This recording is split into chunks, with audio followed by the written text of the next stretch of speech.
Good afternoon and welcome to the 30th meeting of Soteria, when we shall be having a reading of James Joyce's most famous novel, novelette or short story.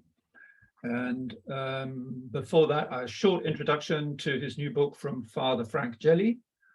And that is it from me. And I'm very happy that we have our 30th meeting consecutively every month now, the 30th meeting. Father Frank. Yes, very briefly, my latest book, which is actually the 6th and available on Amazon, is here. I got a copy. It's entitled Dajjal, the accursed Antichrist, and it is a work of partly confessional. It has a lot of my own stuff, but also it's really a lifelong struggle against this demonic figure who is key in Islamic eschatology, Islamic ideas about the end of the world. And it's Dajjal. If you Google this word Dajjal, also my name, you'll come across it.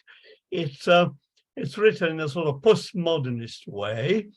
It's not, in a way, a logical exposition, but it also jump cuts. And well, I mean, I think it combines the confessional element with a sort of cultural and political and philosophical discourse. So that's what it is. Thank you very much. On Amazon. And these days, so easy to obtain books. You just have to click and they deliver it to your door. Thank you very much for that, Father Frank. I'm sure that is an interesting read and relevant to a talk you will be giving later this year. Yeah, well, maybe we should think about reading one of Father Frank's books. I think too much. Sorry. I think there's a lot to be said for that. If we can always ask the author what something means. So that's today we're going to try to finish a very famous short story, The Dead by James Joyce. It came out in his collection Dubliners, which was published in 1914.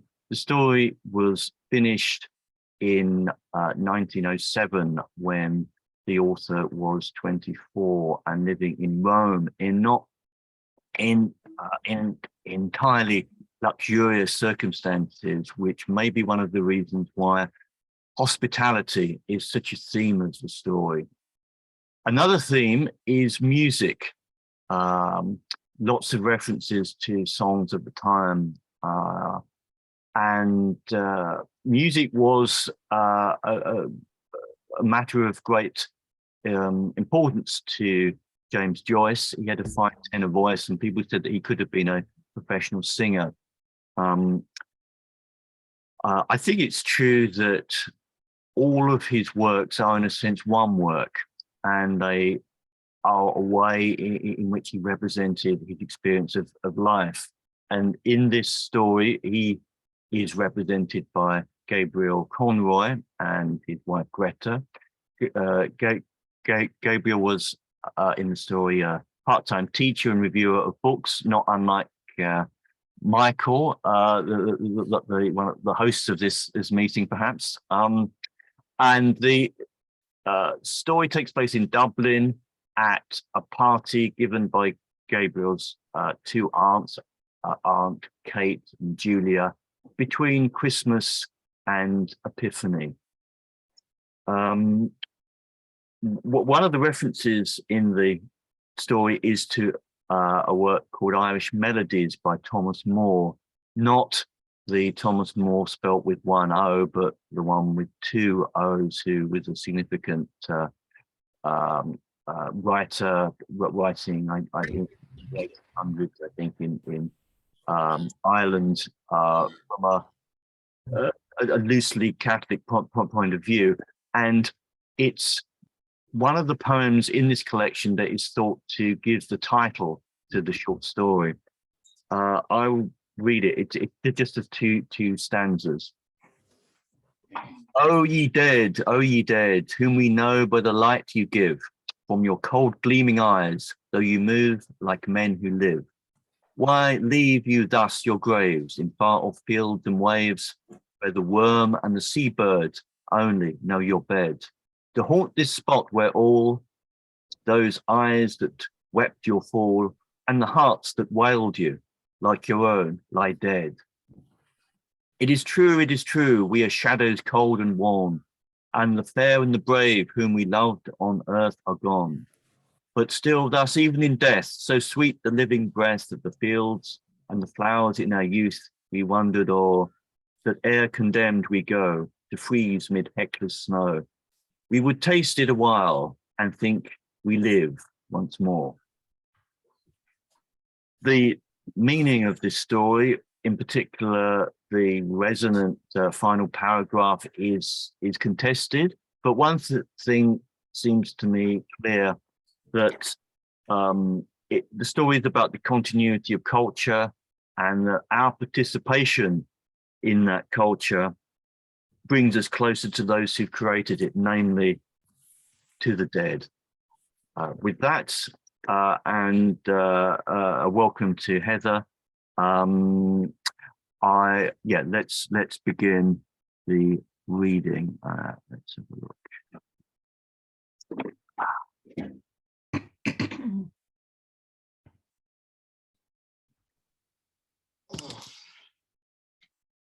Yeah, can everyone see that? Edith, perhaps you would kindly set us off on the journey today. The dead.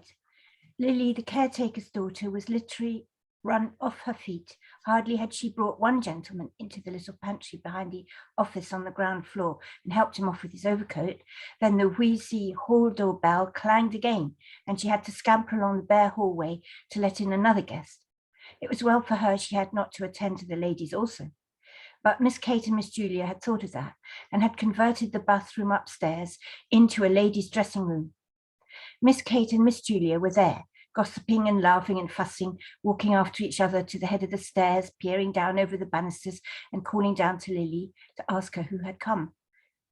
It was always a great affair than Mrs. Morkan's annual dance. Everybody who knew them came to it, members of the family, old friends of the family, members of Julia's choir, any of Kate's pupils that were grown up enough, and even some of Mary Jane's pupils too. Never once had it fallen flat.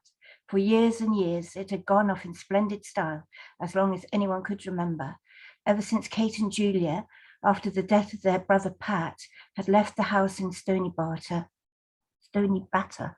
and taken Mary Jane, their only niece, to live with them in the dark walled house on Usher's Island, the upper part of which they had rented from Mr. Fulham, the corn factor, on the ground floor. That was a good 30 years ago, if it was a day. Mary Jane, who was then a little girl in short clothes, was now the main prop of the household, for she had the organ in Haddington Road. She had been through the academy and gave a pupils' concert every year in the upper room of the ancient concert rooms. Many of her pupils belonged to the better class families on the Kingstown and Dalkey line. Old as they were, her aunts also did their share. Julia, though she was quite grey, was still the leading soprano in Adam and Eve's, and Kate, being too feeble to go about much, gave music lessons to beginners on the old square piano in the back room. Lily, the caretaker's daughter, did housemaid's work for them. Though their life was modest, they believed in eating well, the best of everything. Diamond bones, sirloins, 3-shilling tea, and the best bottled stout. But Lily seldom made a mistake in the orders, so that she got on well with her 3 mistresses. They were fussy, that was all, but the only thing they would not stand was back answers. Of course, they had good reason to be fussy on such a night, and then it was long after 10 o'clock, and yet there was no sign of Gabriel and his wife. Besides, they were dreadfully afraid that Freddie Malins might turn up screwed. They would not wish for worlds that any of Mary Jane's pupils should see him under the influence, and when he was like that, it was sometimes very hard to manage him.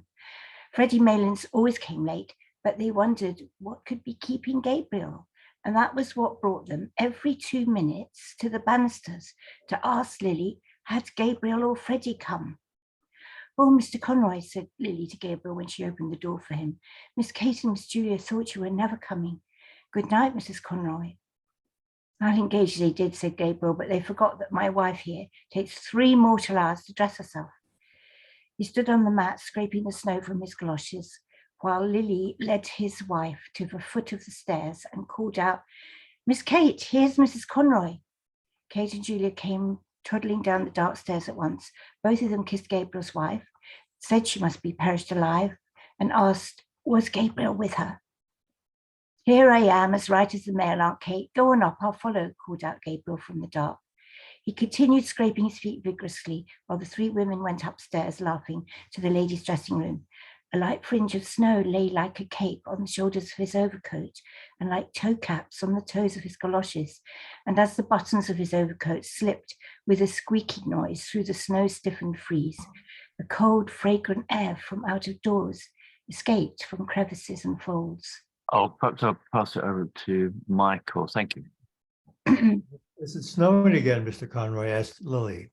She had preceded him into the pantry to help him off with his overcoat. Gabriel smiled at the three syllables she had given his surname and glanced at her. She was a slim, growing girl, pale in complexion, with hay-colored hair. The gas in the pantry made her look still paler. Gabriel had known her when she was a child and used to sit on the lowest step nursing a rag doll. "Yes, Lily," he answered. "I think we're in for a night of it." He looked up at the pantry ceiling, which was shaking with the stamping and shuffling of feet on the floor above, listened for a moment to the piano, and then glanced at the girl, who was folding his overcoat carefully at the end of a shelf. "Tell me, Lily," he said in a friendly tone, "do you still go to school?" "Oh, no, sir," she answered. "I'm done schooling this year and more." "Oh, then," said Gabriel gaily, "I suppose we'll be going to your wedding one of these fine days with your young man, hey?" The girl glanced back at him over her shoulder and said with great bitterness, "The man is only all palaver and what they can get out of you." Gabriel colored as if he felt he had made a mistake, and without looking at her, kicked off his galoshes and flicked actively with his muffler at his patent leather shoes. He was a stout, tallish young man, the high color of his cheeks pushed upwards even to his forehead, where it scattered itself in a few formless patches of pale red. And on his hairless face there scintillated restlessly the polished lenses and the bright gilt rims of the glasses which screened his delicate and restless eyes. His glossy black hair was parted in the middle and brushed in a long curve behind his ears, where it curled slightly beneath the groove left by his hat. When he had flicked luster into his shoes, he stood up and pulled his waistcoat down more tightly on his plump body. Then he took a coin rapidly from his pocket. "Oh, Lily," he said, thrusting it into her hands, "it's Christmas time, isn't it? Just here's a little." He walked rapidly towards the door.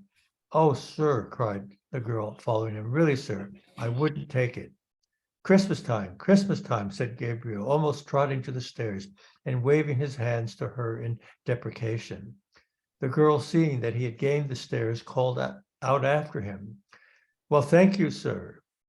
He waited outside the drawing room door until the waltz should finish, listening to the skirts that swept against it and to the shuffling of feet. He was still decomposed by the girl's bitter and sudden retort. It had cast a gloom over him, which he tried to dispel by arranging his cuffs and the bows of his tie. He then took from his waistcoat pocket a little paper and glanced at the headings he had made for his speech.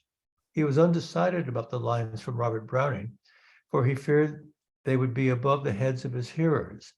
Some quotation that they would recognize from Shakespeare or from the melodies would be better. The indelicate clacking of the men's heels and the shuffling of their soles reminded him that their grade of culture differed from his. He would only make himself ridiculous by quoting poetry to them, which they could not understand. They would think that he was airing his superior education. He would fail with them, just as he had failed with the girl in the pantry. He had taken a wrong tone. His whole speech was a mistake from first to last, an utter failure. Shall I continue?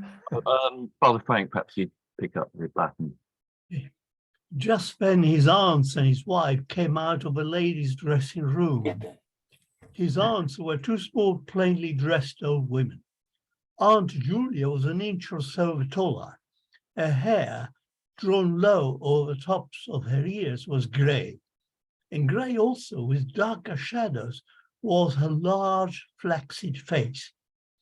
Though she was stout in build and stood erect, her slow eyes and parted lips gave her the appearance of a woman who did not know where she was or where she was going. Aunt Kate was more vivacious.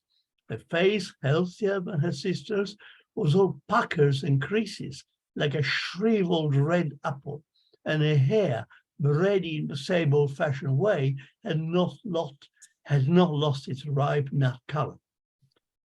They both kissed Gabriel frankly. He was their favourite nephew, the son of the dead elder sister, Ellen, who had married T.J. Corrie over Portland Docks. Greta tells me you're not going to take a cab back to Mugstown tonight, Gabriel, said Aunt Kate. No, said Gabriel, turning to his wife. We had quite enough of that last year, hadn't we? Don't you remember, Aunt Kate, what a cold Greta got out of it? Cab windows rattling all the way and the east wind blowing in after we passed Miriam. Very jolly it was. Greta had caught a dreadful cold. Aunt Kate frowned severely and nodded her head at every word. Quite right, Gabriel, quite right, she said. You can't be too careful. But as for Greta here, said Gabriel, she'd walk home in the snow if she were let. Mrs. Corrie laughed. Don't mind him, Aunt Kate, she said. He's really an awful bother. What with green shades for Tom's eyes at night and making him do the dumbbells and forcing Eva to eat the stirabout. The poor child. She simply hates the sight of it. Oh, but you'd never guess what he makes me wear now. She broke out into a peal of laughter and glanced at her husband, whose admiring and happy eyes had been wandering from her dress to her face and hair. The two aunts laughed heartily too, for Gabriel's solicitude was a standing joke with them. Goloshes, said Mrs. Morrow, that's the latest. Whenever it's wet underfoot, I must put on my goloshes. Tonight, even he wanted me to put them on, but I wouldn't. The next thing he'd buy me would be a diving suit. Gabriel laughed nervously and Patty stared reassuringly, while Aunt Kate nearly doubled herself, so heartily did she enjoy the joke. The smile would fade from Aunt Julia's face, and her mirthless eyes were directed towards the nephew's face. After a pause, she asked, "And what are goloshes, Gabriel?" "Goloshes, Julia," exclaimed her sister. "Goodness me, don't you know what goloshes are? You wear them over your boots, Greta, isn't it?" "Yes," said Mrs. Corrie. "Got a pair of things. We both have a pair now. Gabriel says everyone who wears them on the continent." "Oh, on the continent," murmured Aunt Julia, nodding her head slowly. Gabriel knitted his brow and said, as if he were slightly angered, "It's nothing very wonderful, but Greta thinks it's very funny because she says the word reminded her of Christy Minstrels." "But tell me, Gabriel," said Aunt Kate with brisk tact. "Of course, you've seen about the room." Greta was saying, "Oh, the room is all right," replied Gabriel. "I've taken one in the Gresham." "To be sure," said Aunt Kate. "My father, the best thing to do. And the children, Greta, you're not anxious about them?" "Oh, for one night," said Miss Conroy. "Besides, Bessie will look after them." "To be sure," said Aunt Kate again. "What a comfort it is to have a girl like that one can depend on. There is that Lily, I'm sure. I don't know what has come over her lately. She's not the girl she was at all." Gabriel was about to ask her aunt a question on this point, but she broke off suddenly to gaze after her sister, who had wandered down the stairs with craning her neck over the banisters. "Now I ask you," she said almost testily, "where is Julia going? Julia, where are you going?" Julia, who had gone halfway down one flight, came back and announced blandly, "Here is Freddie." At the same moment, a clapping of hands and a final flourish of a pianist told the waltz had ended. The drawing room door was opened from within, and some couples came out. Aunt Kate drew Gabriel aside and whispered into his ear, "Sleep down, Gabriel, like a good fellow, and see if he's all right. And don't let him up if he's screwed. Don't let him up if he's screwed. I'm sure he's screwed. I'm sure he is." Thanks, Father Frank. Maybe Daniel, you'd like to continue. I'm lost. The part. Gabriel, yes, I found it. Gabriel went to the stairs and listened over the banisters. He could hear two persons talking in the pantry. Then he recognized Freddie Maclin's law. He went down the stairs noisily. "It's such a relief," said Aunt Kate to Miss Conroy, "that Gabriel is here. I always feel easier in my mind when he's here. Julia, there's Miss Darley and Miss Power will take some refreshment. Thanks for your beautiful waltz, Miss Daly. It made lovely time."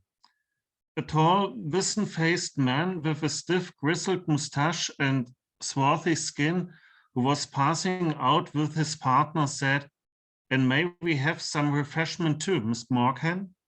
"Julia," said Aunt Kate summarily, "and here's Mr. Brown and Miss Furlong. Take them in, Julia, with Miss Daly and Miss Power."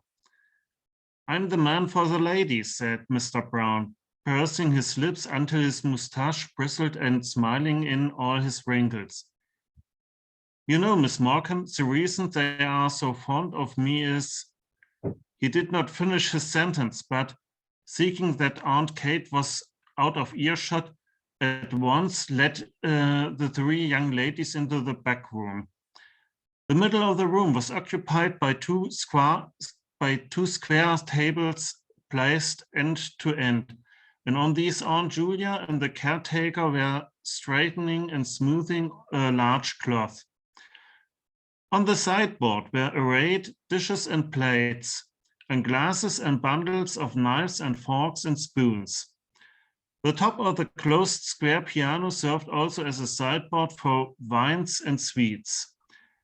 At a smaller sideboard in one corner, two young men were standing, drinking hop bitters. Mr. Brown led his charges thither and invited them all, in jest, to some ladies' punch, hot, strong, and sweet. And they said they never took anything strong. He opened 3 bottles of lemonade for them.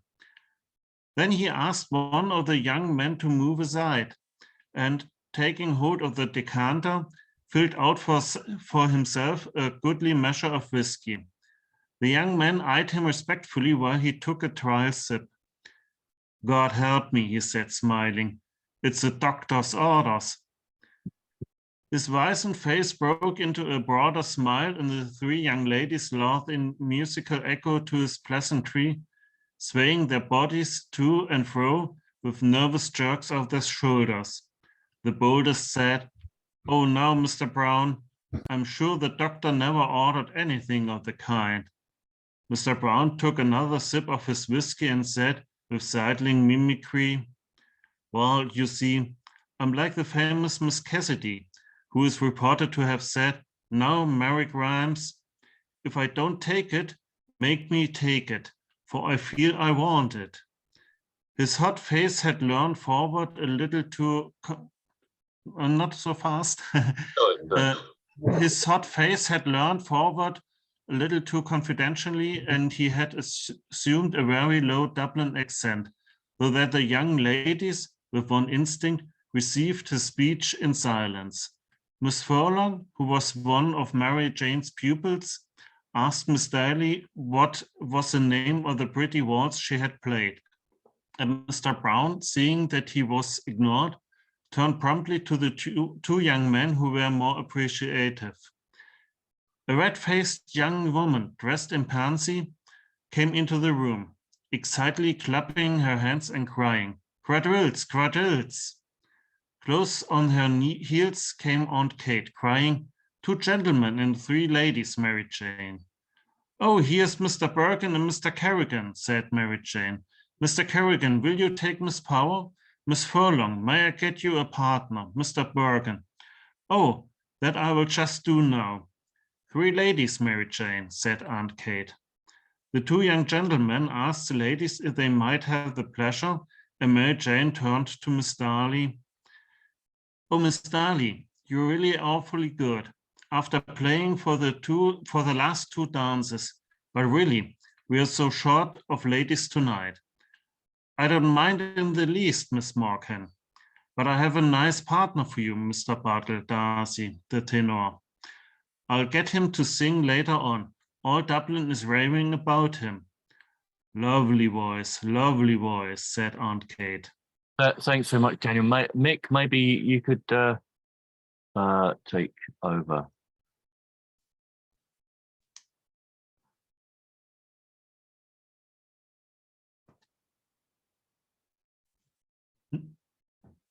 Oh, we can't hear you. Are you on mute? Right. As the piano had twice begun the prelude to the first figure, Mary Jane led her recruits quickly from the room. They had hardly gone when Aunt Julia wandered slowly into the room, looking behind her at something. "What's the matter, Julia?" asked Aunt Kate anxiously. "Who is it?" Julia, who was carrying in a column of table napkins, turned to her sister and said simply, as if the question surprised her, "It's only Freddie, Kate, and Gabriel with him." In fact, right behind her, Gabriel could be seen piloting Freddie Malins across the landing. The latter, a young man of about 40, was of Gabriel's size and build with very round shoulders. His face was fleshly and pallid, touched with colour only at the thick hanging lobes of his ears and at the wide wings of his nose. He had coarse features, a blunt nose, a convex and receding brow, humid and protruding lips. His heavy-lidded eyes and the disorder of his scanty hair made him look sleepy. He was laughing heartily in a high key at a story which he had been telling Gabriel on the stairs, and at the same time rubbing the knuckles of his left fist backwards and forwards into his left eye. "Good evening, Freddie," said Aunt Julia. Freddie Malins bade the Mrs. Morkan good evening in what would seem an offhand fashion by reason of the habitual catch in his voice, and then, seeing that Mr. Brown was grinning at him from the sideboard, crossed the room on rather shaky legs and began to repeat in an undertone the story he had just told to Gabriel. "He's not so bad, is he?" said Aunt Kate to Gabriel. Gabriel's brow was dark, but he raised them quickly and answered, "Oh no, hardly noticeable. Now isn't he a terrible fellow," she said, "and his poor mother made him take the pledge on New Year's Eve. But come on, Gabriel, into the drawing room." Before leaving the room with Gabriel, she signalled to Mr. Brown by frowning and shaking her forefinger in warning to and fro. Mr. Brown nodded in answer, and when she'd gone, said to Freddie Malins, "Now then, Teddy, I'm going to fill you out a good glass of lemonade just to buck you up." Freddie Malins, who was nearing the climax of his story, waved the offer aside impatiently, but Mr. Brown, having first called Freddie Malins' attention to a disarray in his dress, filled out and handed him a full glass of lemonade. Freddie Malins' left hand accepted the glass mechanically, his right hand being engaged in a mechanical readjustment of his dress. Mr. Brown, whose face was once more wrinkling with mirth, poured out for himself a glass of whiskey, while Freddie Malins exploded, before he'd well reached the climax of his story, in a kink of high-pitched bronchitic laughter, and setting down his untasted and overflowing glass, began to rub the knuckles of his left fist backwards and forwards into his left eye, repeating words of his last phrase, as well as his fit of laughter would allow him. Gabriel would not listen while Mary Jane was playing her academy piece, full of runs and difficult passages, to the hushed drawing room. He liked music, but the piece she was playing had no melody for him, and he doubted whether it had any melody for other listeners, though they had begged Mary Jane to play something.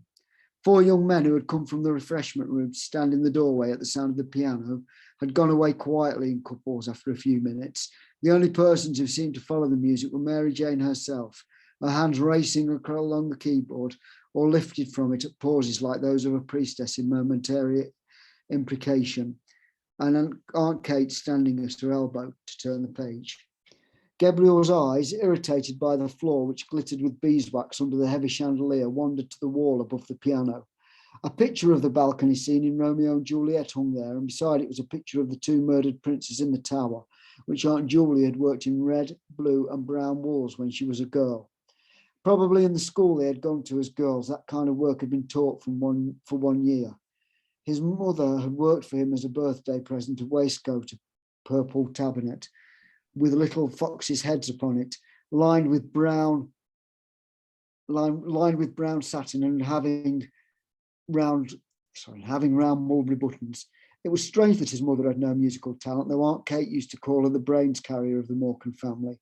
Both she and Julia had always seemed a little proud of their serious and matronly sister. Her photograph stood before the pier glass. She held an open book on her knees and was pointing out something in it to Constantine, who, dressed in a man of war suit, lay at her feet. It was she who had chosen the name of her sons, for she was very sensible of the dignity of family life. Thanks to her, Constantine was now senior curate in Balbriggan, and thanks to her, Gabriel himself had taken his degree in the Royal University. A shadow passed over his face as he remembered her sullen opposition to his marriage. Some slighting phrases she had used still rankled in his memory. She had spoken of Greta as being country cute, and that was not true of Greta at all. It was Greta who had nursed her during all her last long illnesses in their house at Monkstown. Michael, would you like to take over? Michael of Deutschland. Okay. He knew that Mary Jane. He knew that Mary Jane must be near the end of her piece, for she was playing again the opening melody with runs of scales after every bar. And while he waited for the end, the resentment died down in his heart. The piece ended with a trill of octaves in the treble and a final deep octave in the bass. Great applause greeted Mary Jane as, blushing and rolling up her music nervously, she escaped from the room.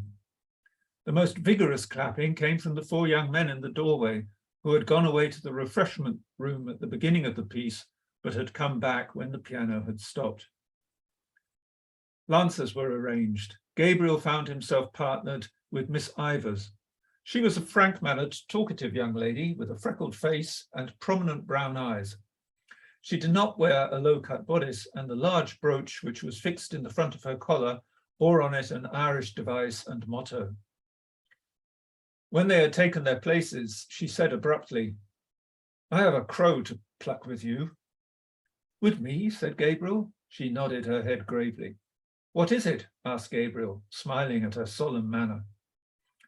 "Who is G.C.?" answered Miss Ivers, turning her eyes upon him. Gabriel coloured and was about to knit his brows as if he did not understand, when she said bluntly, "Oh, innocent Amy, I have found out that you write for the Daily Express. Now, aren't you ashamed of yourself?"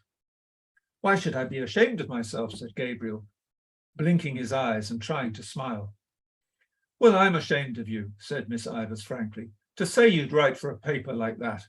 I didn't think you were a West Briton." A look of perplexity appeared on Gabriel's face. It was true that he wrote a literary column every Wednesday in the Daily Express, for which he was paid 15 shillings. But that did not make him like a West Briton, surely. The books he received for review were almost more welcome than the paltry cheque. He loved to feel the covers and turn over the pages of newly printed books. Nearly every day, when his teaching in the college was ended, he used to wander down the quays to the second-hand booksellers, to Hickey's on Bachelor's Walk, to Webb's or Massey's on Aston's Quay, or to O'Clois's in the By Street. He did not know how to meet her charge. He wanted to say that literature was above politics, but they were friends of many years' standing, and their careers had been parallel, first at the university and then as teachers. He could not risk a grandiose phrase with her. He continued blinking his eyes and trying to smile, and murmured lamely that he saw nothing political in writing reviews of books. When their turn to cross had come, he was still perplexed and inattentive. Miss Ivers promptly took his hand in a warm grasp and said in a soft, friendly tone, "Of course, I was only joking. Come, we cross now." When they were together again, she spoke of the university question, and Gabriel felt more at ease. A friend of hers had shown her his review of Browning's poems. That was how she had found out the secret. But she liked the review immensely. Then she said suddenly, "Oh, Mr. Conroy, will you come for an excursion to the Aran Isles this summer? We're going to stay there a whole month. It will be splendid out in the Atlantic. You ought to come. Mr. Clancy is coming, and Mr. Kilkelly and Kathleen Kearney. It could be splendid for Greta too, if she'd come. She's from Connacht, isn't she? Her people are, said Gabriel shortly. But you will come, won't you? Said Miss Ivers, laying her warm hand eagerly on his arm. The fact is, said Gabriel, I have just arranged to go. Go where? Asked Miss Ivers. Well, you know, every year I go for a cycling tour with some fellows, and so. But where? Asked Miss Ivers. Well, we usually go to France or Belgium or perhaps Germany, said Gabriel awkwardly. And why do you go to France and Belgium, said Miss Ivers, instead of visiting your own land? Well, said Gabriel, it's partly to keep in touch with the languages and partly for a change. And haven't you your own language to keep in touch with? Irish? Asked Miss Ivers. Well, said Gabriel, if it comes to that, you know, Irish is not my language. Their neighbours had turned to listen to the cross-examination. Gabriel glanced right and left nervously and tried to keep his good humour under the ordeal which was making a blush invade his forehead. And haven't you your own land to visit, continued Miss Ivers, that you know nothing of, your own people and your own country? Oh, to tell you the truth, retorted Gabriel suddenly, I'm sick of my own country, sick of it. Why? Asked Miss Ivers. Gabriel did not answer, for his retort had heated him. Why? Repeated Miss Ivers. They had to go visiting together, and as he had not answered her, Miss Ivers said warmly, of course, you've no answer. Gabriel tried to cover his agitation by taking part in the dance with great energy. He avoided her eyes, for he had seen a sour expression on her face. But when they met in the long chain, he was surprised to feel his hand firmly pressed. She looked at him from under her brows for a moment quizzically until he smiled. Then, just as the chain was about to start again, she stood on tiptoe and whispered into his ear, West Britain. Thanks, Michael. Heather, are you there? Would you like to? Yes, okay. Right, thanks. When the Lancers were over, Gabriel went away to a remote corner of the room where Freddie Mallin's mother was sitting. She was a stout, feeble old woman with white hair. Her voice had a catch in it like her son's, and she stuttered slightly. She had been told that Freddie had come and he was nearly all right. Gabriel asked her whether she had had a good crossing. She lived with her married daughter in Glasgow and came to Dublin on a visit once a year. She answered placidly that she had had a beautiful crossing and that the captain had been most attentive to her. She spoke also of the beautiful house her daughter kept in Glasgow and of all the friends they had there.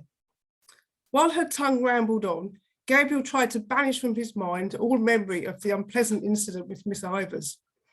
Of course, the girl or woman, or whatever she was an enthusiast, but there was a time for all things. Perhaps he ought not to have answered her like that, but she had no right to call him a West Briton before people, even in joke. She had tried to make him ridiculous before people, heckling him and staring at him with her rabbit's eyes. He saw his wife making her way towards him through the waltzing couples. When she reached him, she said into his ear, Gabriel, Aunt Kate wants to know, won't you carve the goose as usual? Miss Daly will carve the ham and I'll do the pudding. All right, said Gabriel. She's sending in the younger ones first, as soon as the waltz is over, so we'll have the table to ourselves. Were you dancing? Asked Gabriel. Of course I was, didn't you see me? What row had you with Molly Ivers? No row, why? Did she say so? Something like that. I'm trying to get that Darcy to sing. He's full of conceit, I think. There was no row, said Gabriel moodily. Only she wanted me to go for a trip to the west of Ireland, and I said I wouldn't. His wife clasped her hands excitedly and gave a little jump. Oh, do go, Gabriel, she cried. I'd love to see Galway again. You can go if you like, said Gabriel coldly. She looked at him for a moment, then turned to Mrs. Ballins and said, There's a nice husband for you, Mrs. Ballins. While she was threading her way back across the room, Mrs. Ballins, without adverting to the interruption, went on to tell Gabriel what beautiful places there were in Scotland and beautiful scenery. Her son-in-law brought them every year to the lakes, and they used to go fishing. Her son-in-law was a splendid fisher. One day he caught a beautiful big fish, and the man in the hotel cooked it for their dinner. Gabriel hardly heard what she said. Now that supper was coming near, he began to think again about his speech and about the quotation. When he saw Freddie Malins coming across the room to visit his mother, Gabriel left the chair free for him and retired into the embrasure of the window. The room had already cleared, and from the back room came the clatter of plates and knives. Those who still remained in the drawing room seemed tired of dancing and were conversing quietly in little groups. Gabriel's warm, trembling fingers tapped the cold pane of the window. How cool it must be outside. How pleasant it would be to walk out alone, first along by the river and then through the park. The snow would be lying on the branches of the trees and forming a bright cap on the top of the Wellington Monument. How much more pleasant it would be there than at the supper table. He ran over the headings of his speech: Irish hospitality, sad memories, the three graces, Paris, the quotation from Browning. He repeated to himself a phrase he had written in his review. One feels that one is listening to a thought-tormented music. Miss Ivors had praised the review. Was she sincere? Had she really any life of her own behind all that propagandism? There had never been any ill feeling between them until that night. It unnerved him to think that she would be at the supper table, looking up at him while he spoke with her critical, quizzing eyes. Perhaps she would not be sorry to see him fail in his speech. An idea came into his mind and gave him courage. He would say, alluding to Aunt Kate and Aunt Julia, ladies and gentlemen, the generation that is now on the wane among us may have had its faults, but for my part, I think it had certain qualities of hospitality, of humour, of humanity, which the new and very serious and hyper-educated generation that is growing up around us seems to me to lack. Very good, that was one for Miss Ivors. What did he care that his aunts were only two ignorant old women? A murmur in the room attracted his attention. Mr. Brown was advancing from the door, gallantly escorting Aunt Julia, who leaned upon his arm, smiling and hanging her head. An irregular musketry of applause escorted her also as far as the piano, and then as Mary Jane seated herself on a stool, and Aunt Julia, no longer smiling, half turned so as to pitch her voice fairly into the room, gradually ceased. Gabriel recognised the prelude. It was that of an old song of Aunt Julia's, Arrayed for the Bridal. Her voice, strong and clear in tone, attacked with great spirit the runs which embellished the air, and though she sang very rapidly, she did not miss, she did not miss even the smallest of the grace notes. To follow the voice without looking at the singer's face was to feel and share the excitement of swift and secure flight. Gabriel applauded loudly with all the others at the close of the song, and loud applause was borne in from the invisible supper table. It sounded so genuine that a little colour struggled into Aunt Julia's face as she bent to replace in the music stand the old leather-bound songbook that had her initials on the cover. Freddie Malins, who was listening with his head perched sideways to hear it better, was still applauding when everyone else had ceased, and talked animatedly to his mother, who nodded her head gravely and slowly in acquiescence. At last, when he could clap no more, he stood up suddenly and hurried across the room to Aunt Julia, whose hand he seized and held in both his hands, shaking it when words failed him, or the catch in his voice proved too much for him. Thanks so much. I'll just take up for a bit. I was just telling my mother, he said, I never heard you sing so well, never. No, I never heard your voice so good as it is tonight. Now, would you believe that now? That's the truth. Upon my word and honor, that's the truth.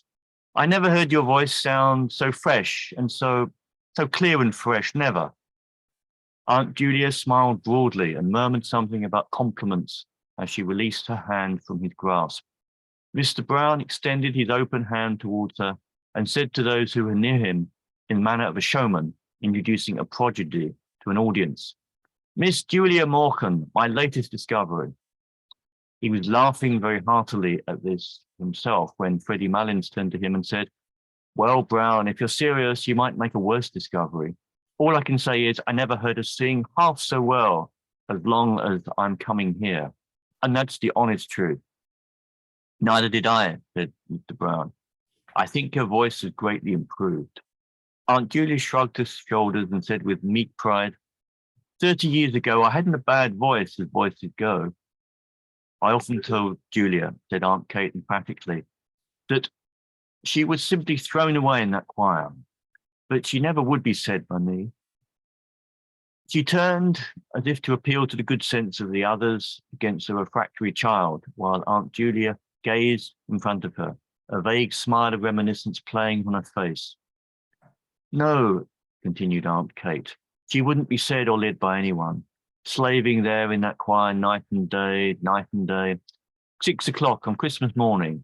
And all for what? Well, isn't it for the honour of God, Aunt Kate? Asked Mary Jane, twisting round on the piano stool and smiling.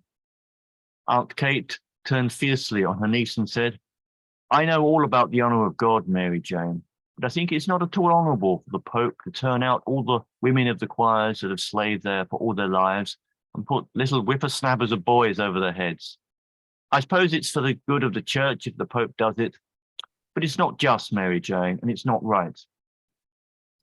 She had worked herself into a passion, would have continued in defence of her sister, for it was a sore subject with her, but Mary Jane, seeing that all the dancers had come back, intervened pacifically.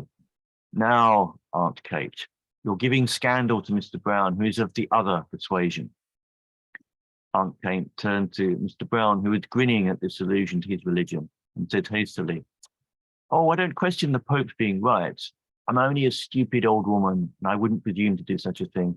But there's such a thing as common everyday politeness and gratitude. And if I were in Julia's place, I'd tell that Father Healy straight up to his face. And besides, Aunt Kate, said Mary Jane, we're really all hungry. And when we are hungry, we are all very quarrelsome. And when we are thirsty, we are also quarrelsome, added Mr. Brown. So that we had better go to supper, said Mary Jane, and finish a discussion afterwards. On the landing outside the drawing room, Gabriel found his wife and Mary Jane trying to persuade Miss Ivors to stay for supper. But Miss Ivors, who had put on her hat and was buttoning her cloak, would not stay. She did not feel in the least hungry, and she had already overstayed her time. But only for 10 minutes, Molly, said Mrs. Conroy.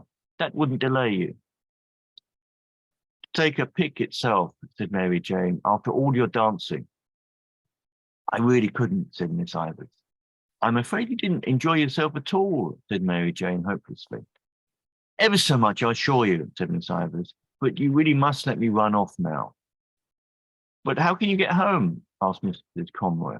Oh, it's only 2 steps up the quay. Gabriel hesitated a moment and said, if you will allow me, Miss Ivors, I'll see you home if you're really obliged to go. But Miss Ivors broke away from them.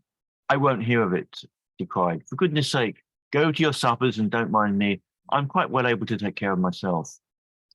Well, you're the comical girl, Molly, said Mrs. Conroy frankly. Benacht lib, cried Miss Ivors with a laugh as she ran down the staircase. Mary Jane gazed after her, a moody, puzzled expression on her face, while Mrs. Conroy leaned over the banister to listen for the hall door. Gabriel asked himself, was he the cause of her abrupt departure?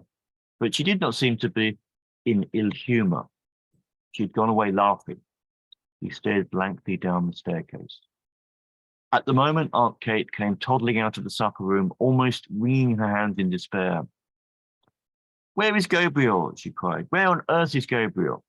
Is everyone waiting in the stage to let, and no one to carve the goose? Here I am, Aunt Kate, cried Gabriel with sudden animation, ready to carve a flock of geese if necessary. Perhaps Edith, you'd take over. Stead, do you think it's just a suggestion that we stop at 20? Because I see from the PDF that we're not halfway through. It might be a bit long for people. It's just a suggestion, or do you think we should read through the whole thing? Just wanted to throw that up because I can see from the PDF page it's really very long, isn't it? Yeah, let's stop at 20. Is 20 seems to me to be a kind of good break, and we could do perhaps the second half at another meeting. Yeah, but it's just a suggestion. I mean, it's your thing. So absolutely. If around 20, let's look for a suitable juncture. Okay. Yes. I mean, we could actually, yeah, we can probably just do another round, and that will about be it, won't it? Yeah, yeah, it would. Edith, please. Fat brown goose lay at one end of the table, and at the other end, on a bed of creased paper strewn with sprigs of parsley, lay a great ham stripped of its outer skin and peppered over with crust crumbs, a neat paper frill round its shin, and besides this was a round of spiced beef.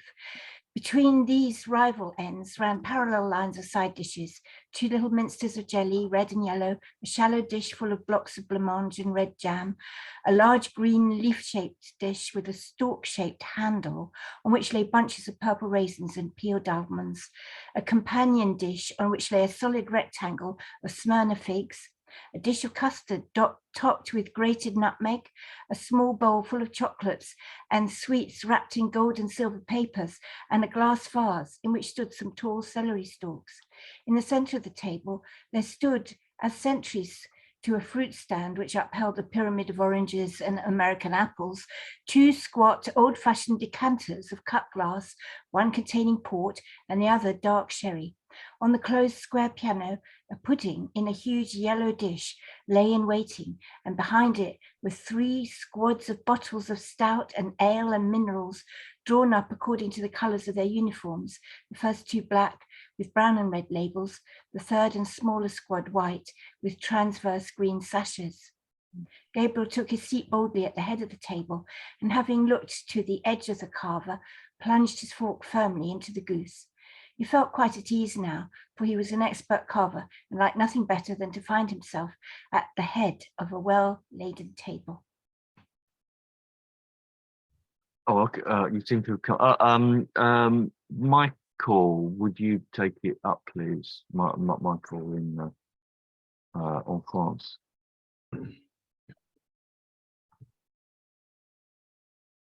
Michael, are you still there? I don't think he is it? Is he? Oh, okay. Father Frank, perhaps. Okay. Miss Fallon, what shall I send you? He asked. A wing or a slice of a breast? Just a small slice of a breast. Miss Higgins, what for you? Oh, anything at all, Mr. Conroy. Well, Gabriel and Miss Daly exchanged plates of goose and plates of ham and spiced beef. Lily went from guest to guest with a dish of hot floury potatoes wrapped in a white napkin. This was Mary Jane's idea, and she had also suggested apple sauce for the goose. But Aunt Kate had said the plain roast goose without any apple sauce, had always been good enough for her. She hoped she might never eat worse. Mary Jane went into her pupils and saw that they got the best slices. And Aunt Kate and Aunt Julia opened and carried across from the piano bottles of stout and ale for the gentlemen and bottles of minerals for the ladies. There was a great deal of confusion and laughter and noise, the noise of orders and counter-orders, of knives and forks, of corks and glass stoppers. Gabriel began to carve second helpings as soon as he had finished the first round, without serving himself. Everyone protested loudly, so that he compromised by taking a long draught of stout, for he had found the carving hot work. Mary Jane settled down quietly to her supper, but Aunt Kate and Aunt Julia were still toddling around the table, walking on each other's heels, getting in each other's way and giving each other unheeded orders. Mr. Brown begged of them to sit down and eat their suppers, and so did Gabriel, but they said there were time enough to do so that at last Freddie Marlin stood up and, capturing Aunt Kate, plumped her down on a chair amid general laughter. When everyone had been well served, Gabriel said, smiling, "Now, if anyone wants a little more of what vulgar people call the stuffing, let him or her speak." A chorus of voices invited him to begin his own supper, and Lily came forward with 3 potatoes, which she had reserved for him. Very well, said Gabriel amiably, as she took another preparatory draught. Kindly forget my existence, ladies and gentlemen, for a few minutes. He sat to his supper and took no part in the conversation with which the table covered Lily's removal of a plate. The subject of talk was the opera company, which was then at the Theatre Royal. Mr. Bartell Darcy, the tenor, a dark-complexioned young man with a smart moustache, praised very highly the leading contralto of the company. But Miss Furlong thought she had rather vulgar style of production. Fred Marley said there was a Negro Chafton singing the second part of the Gaiety pantomime with the finest tenor voice he had ever heard. Have you heard him? He asked Miss Bartell Darcy across the table. No, answered Mr. Bartell Darcy careless. Because, Freddie Marlins explained, now I'd be curious to hear your opinion of him. I think he had a grand voice. It takes Teddy to find out the really good things, and said Mr. Brown familiarly to the table. And why couldn't he have a voice too? Asked Freddie Marlins sharply. Is it because he's only a black? Nobody answered this question, and Mary Jane led the table back to the legitimate opera. One of the pupils had given her a pass for Mignon. Of course, it was very fine, she said, but it made her think of poor Georgina Burns. Mr. Brown could go back farther still to the old Italian companies that used to come to Dublin. Tigens, Ilma de Murska, Campanini, the great Rebelli, Giulini, Rabelli, Aramuro. Those were the days, he said, when there was something like singing to be heard in Dublin. He told too of how the top gallery of the old Royal used to be packed night after night, or how one night an Italian tenor has sung 5 encores to Let Me Like a Soldier Fall, introducing a high C every time, and how the gallery's boys had sometimes, in their enthusiasm, unyoke the horses from the carriage from great prima donna and pull themselves through the Strat to her hotel. Why did they never play the Grand Opera now? He asked. Dinner on Lucrezia Borgia, because they could not get the voice to sing them. That was why.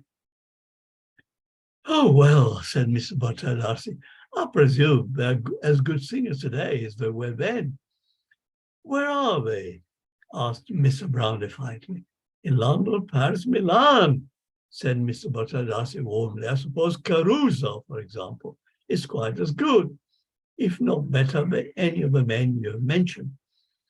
Maybe so, said Mr. Brown, but I may tell you, I doubt it strongly. Oh, I'd give anything to hear Caruso sing, said Mary Jane. For me, said Aunt Kate, who had been picking a bone, was only one tenor. To please me, I mean. But I suppose none of you ever heard of him.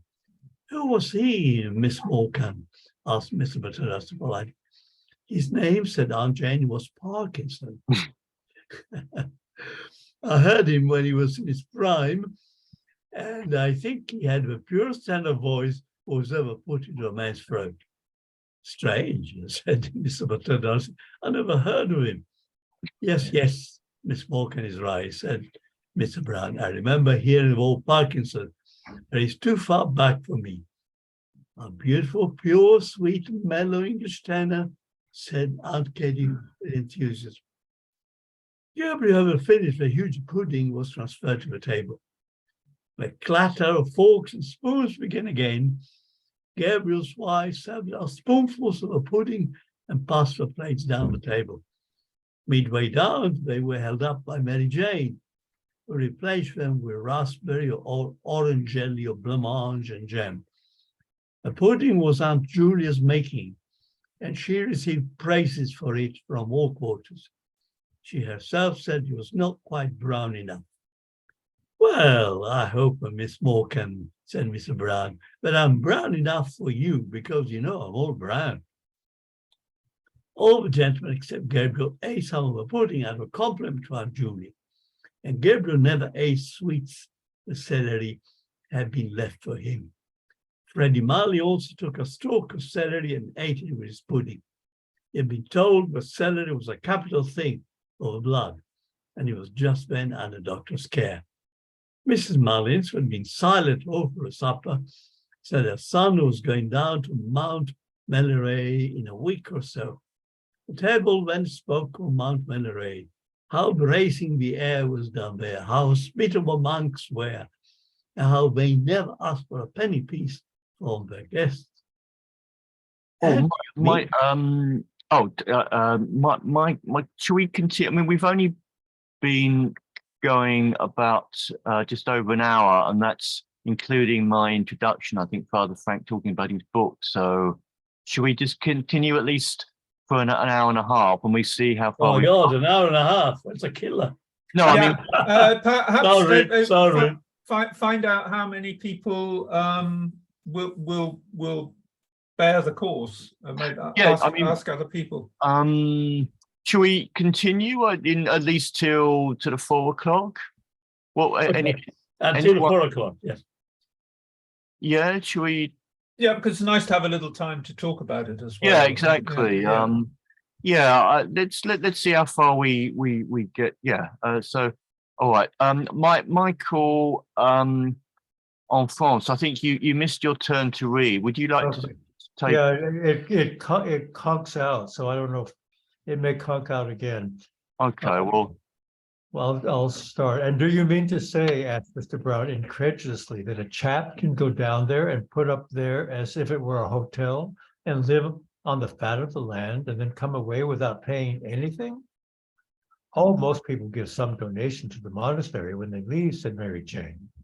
Oh, just by the way, if I've read some notes about this, so if there's anything that someone doesn't understand, perhaps make a point, and maybe I've read up about it. Sorry to interrupt, Michael, but yeah, they're obviously talking about this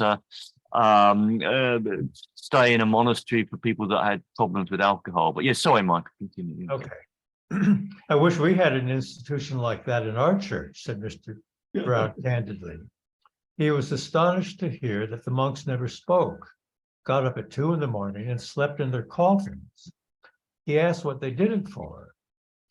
That's the rule of the order, said Aunt Kate firmly.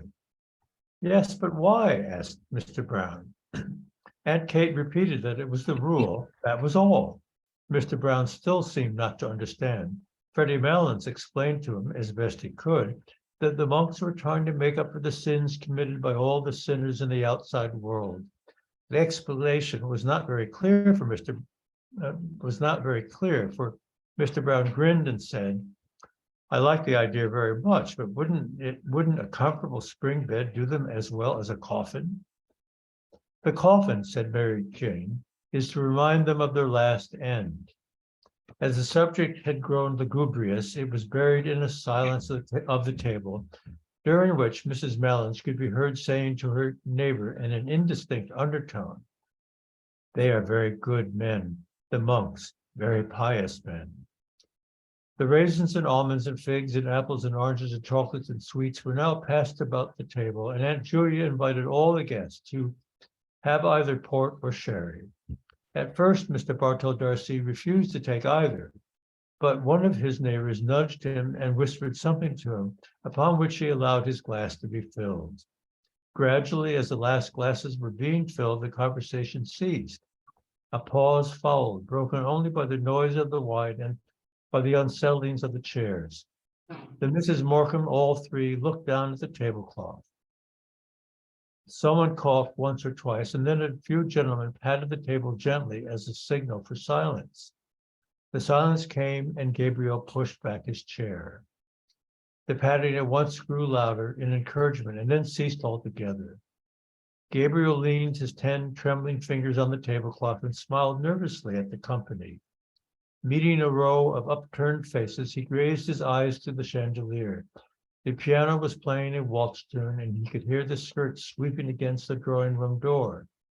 People, perhaps, were standing in the snow on the quay outside, gazing up at the lighted windows and listening to the waltz music. The air was pure there. In the distance lay the park where the trees were weighted with snow. The Wellington Monument wore a gleaming cap of snow that flashed westward over the white field of 15 acres. He began, "Ladies and gentlemen, it has fallen to my lot this evening, as in years past, to perform a very pleasing task, but a task for which I am afraid my poor powers as a speaker are all too inadequate." "No, no," said Mr. Brown. "But however that may be, I can only ask you tonight to take the will for the deed and to lend me your attention for a few moments while I endeavor to express to you in words what my feelings are on this occasion. Ladies and gentlemen, it is not the first time that we have gathered together under this hospitable roof, around this hospitable board. It is not the first time that we have been the recipients, or perhaps I had better say the victims, of the hospitality of certain good ladies." He made a circle in the air with his arm and paused. Everyone laughed or smiled at Aunt Kate and Aunt Julia and Mary Jane, who all turned crimson with pleasure. Gabriel went on more boldly. "I feel more strongly with every recurring year that our country has no tradition which does it so much honor and which it should guard so jealously as that of its hospitality. It is a tradition that is unique as far as my experience goes, and I have visited not a few places abroad among the modern nations. Some would say, perhaps, and that with us it is rather a failing than anything to be boasted of. But granted even that, it is to my mind a princely failing, and one that I trust will long be cultivated among us.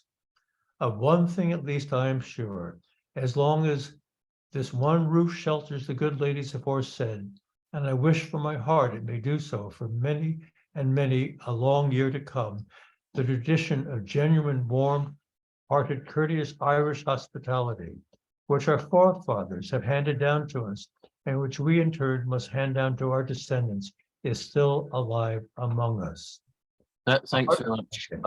Daniel, perhaps you'd take it up, please. A hearty murmur of assent ran round the table. It shot through Gabriel's mind that Miss Ivors was not there and that she had gone away discourteously. And he said with confidence in himself, "Ladies and gentlemen, a new generation is growing up in our midst, a generation actuated by new ideas and new principles. It is serious and enthusiastic for these new ideas, and its enthusiasm, even when it is misdirected, is, I believe, in the main sincere. But we are living in the skeptical and, if I may use the phrase, a thought-tormented age.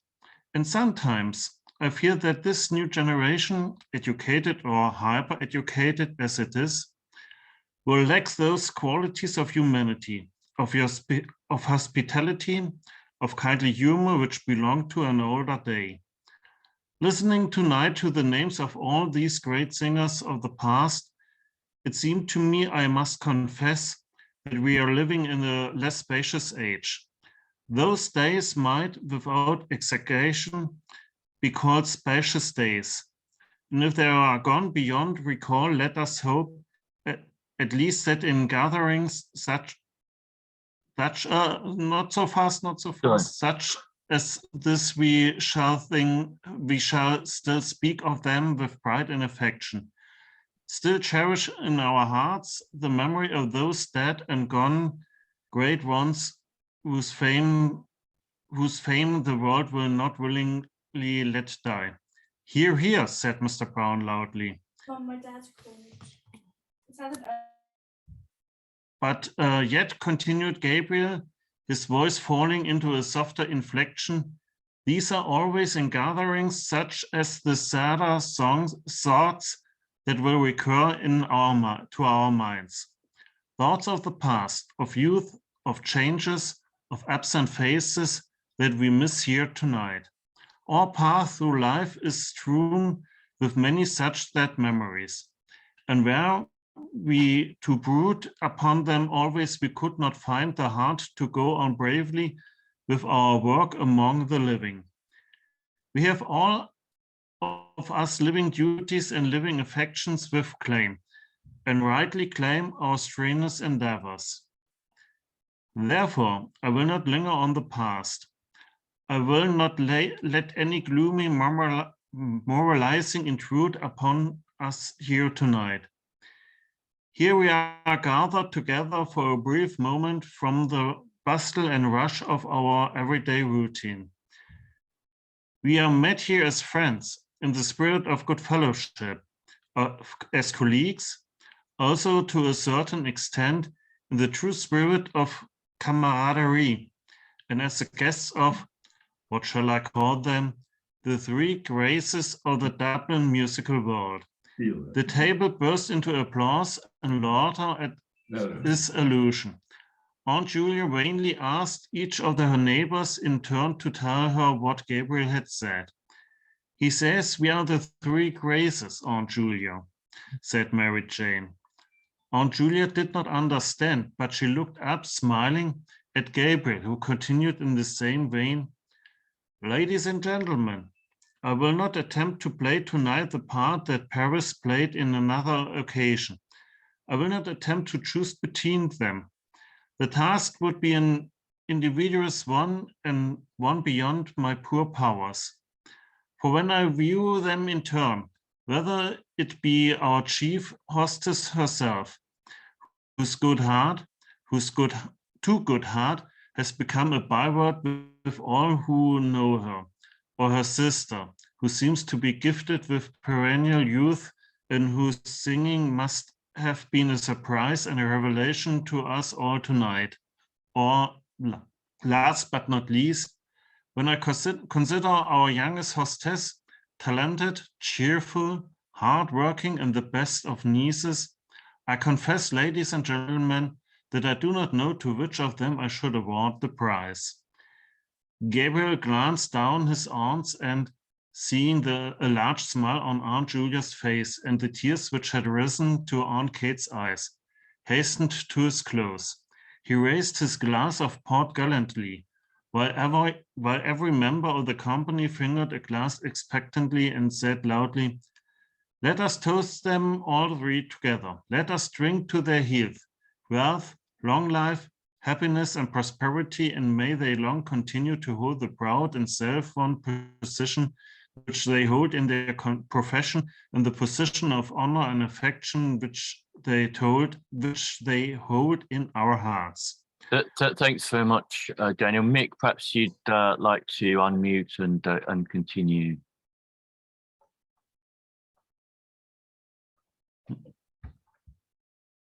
All the guests stood up, glass in hand, and turning towards the three seated ladies, sang in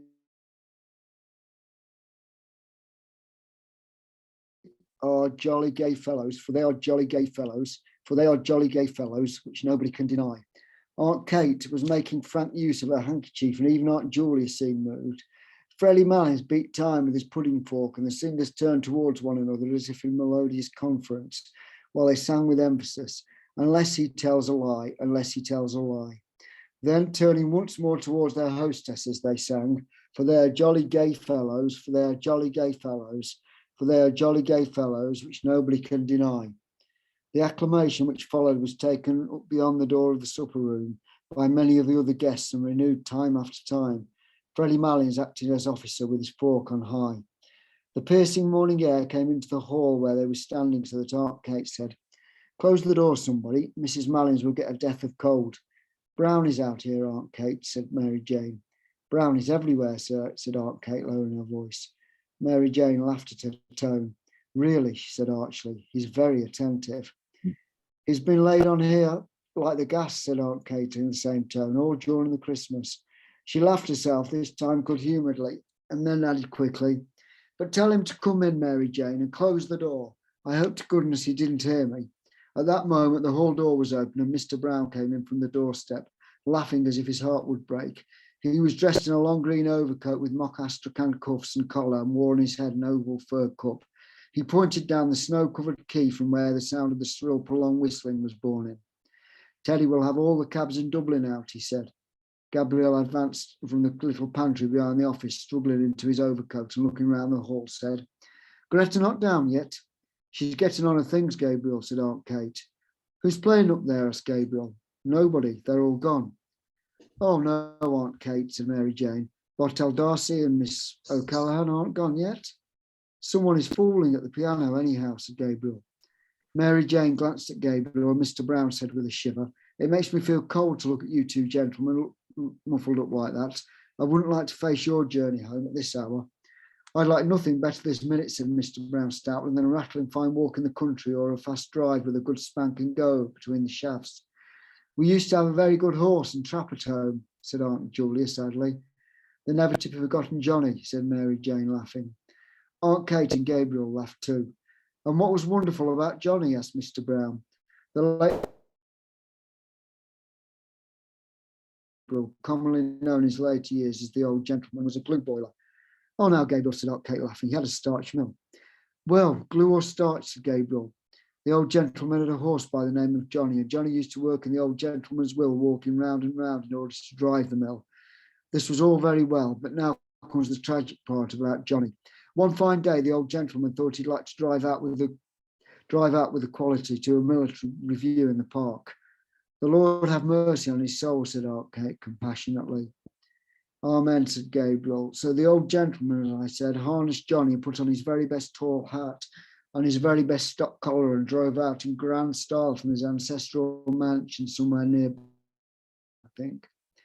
Everyone laughed, even Mrs. Malins at Gabriel's manner, and Aunt Kate said, oh no, Gabriel, he didn't live in Black Lane really, only the mill was there. Out from the mansion of his forefathers, continued Gabriel, he drove with Johnny and everything went on beautifully until Johnny came in sight of King Billy's statue. And when he fell in love with the horse King Billy sits on, or whether he thought he was back again in the mill. Anyway, he began to walk around the statue. Gabriel paced in a circle around the hall in his galoshes amid the laughter of the others.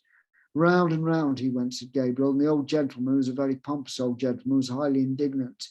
Come on, sir, what do you mean, sir? Johnny, most extraordinary conduct. Can't understand the horse.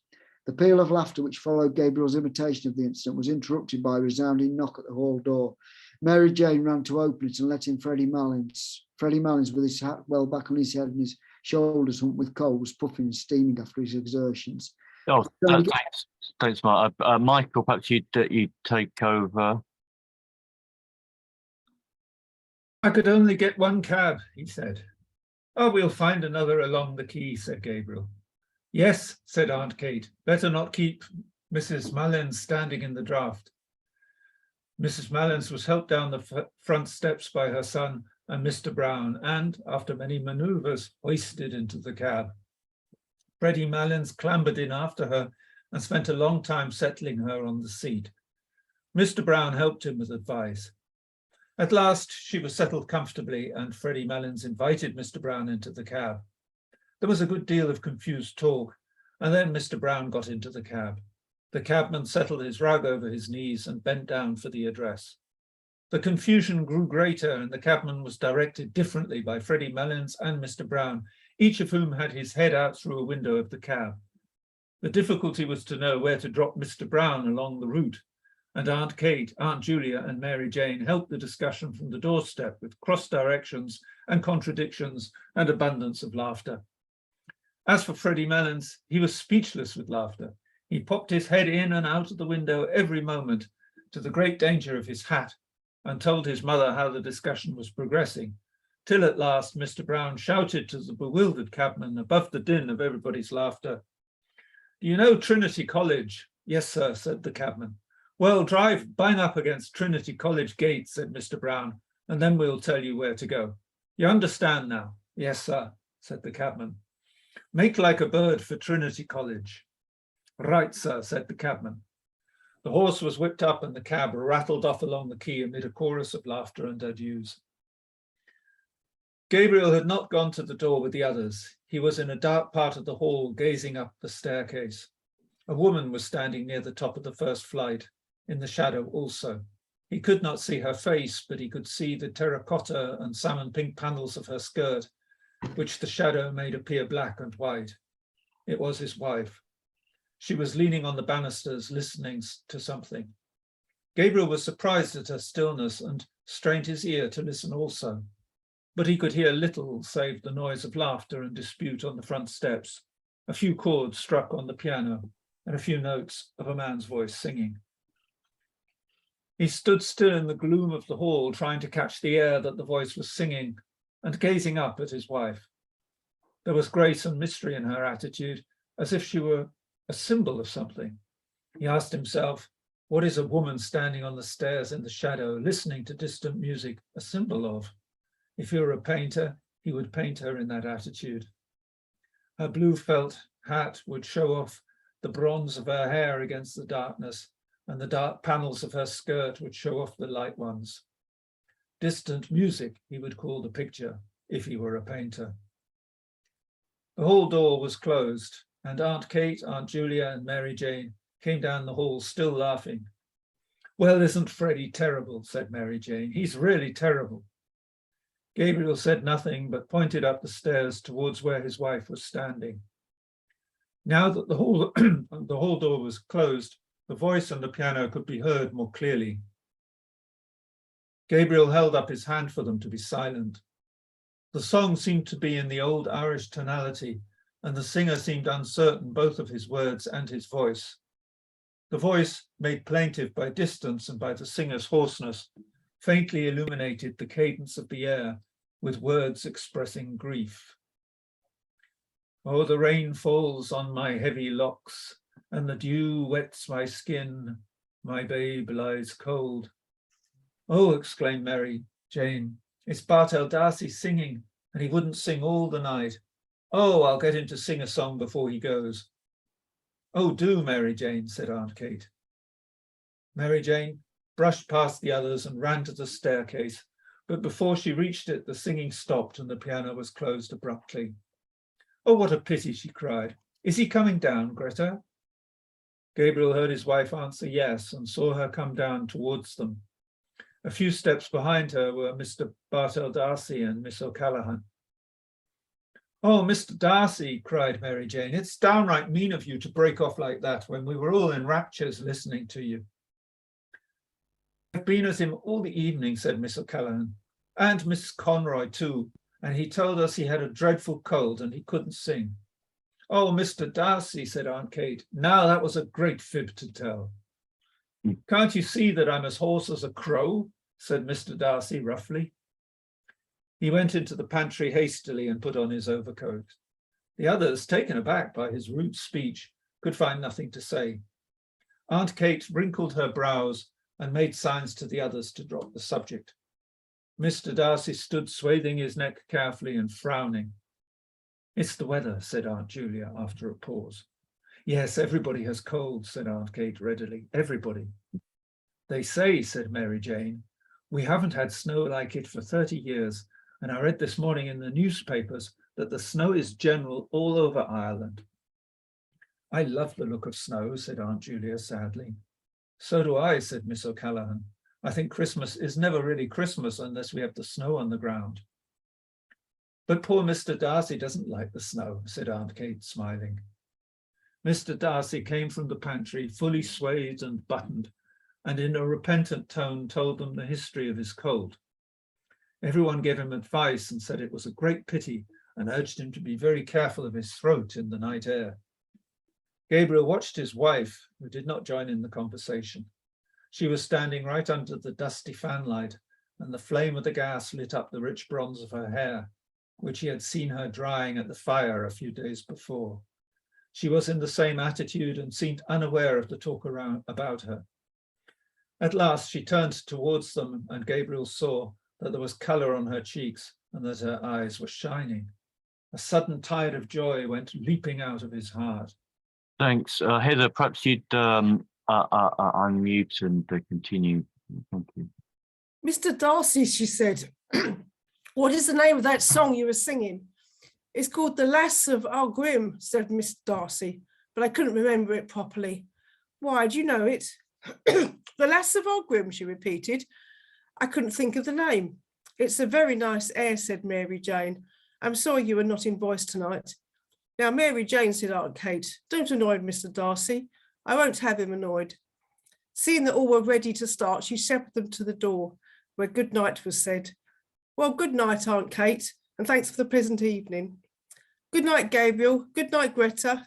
Good night, Aunt Kate, and thanks ever so much. Good night, Aunt Julia. Oh, good night, Greta. I didn't see you. Good night, Mr. Darcy. Good night, Miss O'Callaghan. Good night, Miss Morgan. Good night again. Good night, all. Safe home. Good night. Good night.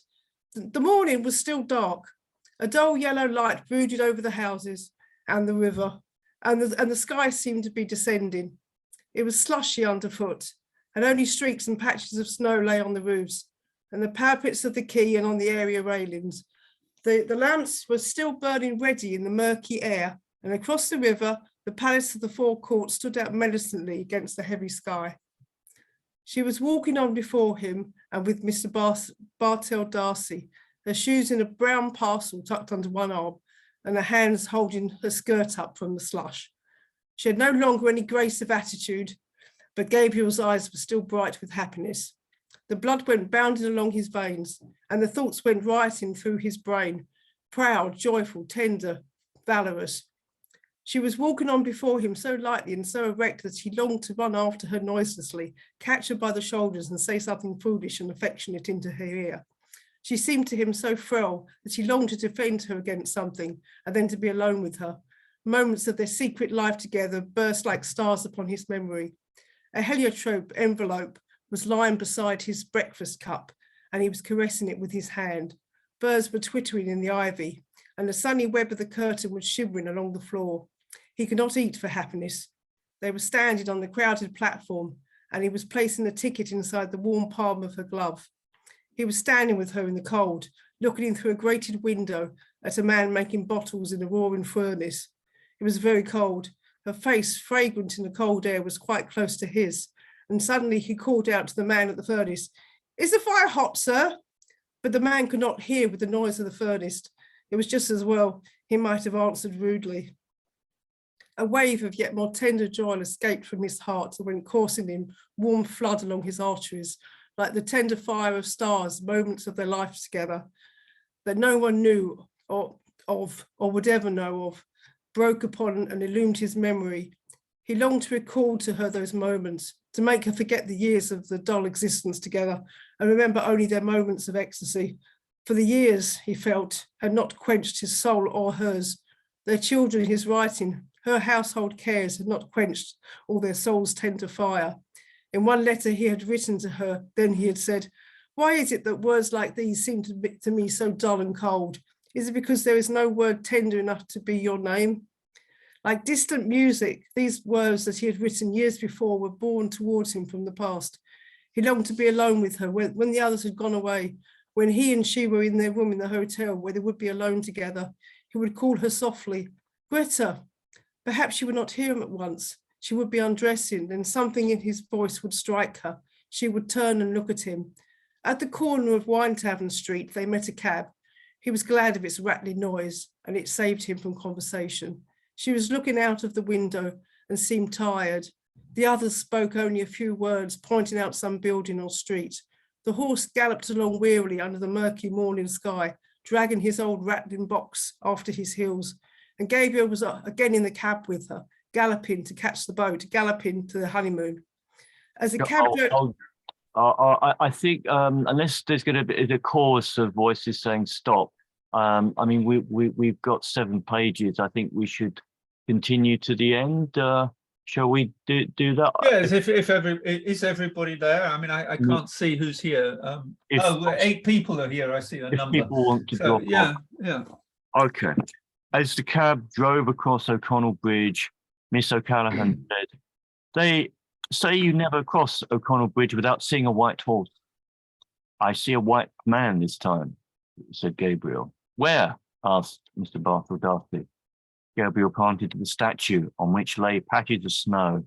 Then he nodded familiarly to it and waved his hand. "Good night, Dan," he said gaily. When the cab drew up before the hotel, Gabriel jumped out and, in spite of Mr. Bartell Darcy's protest, paid the driver. He gave the man a shilling over his fare. The man saluted and said, "A prosperous new year to you, sir." "The same to you," said Gabriel cordially. He leaned for a moment on his arm in getting out of the cab, and while standing at the curbstone, bidding the others good night. She leaned lightly on his arm, as lightly as when she had danced with him a few hours before. He had felt proud and happy then, happy that she was his, proud of her grace and wifely carriage.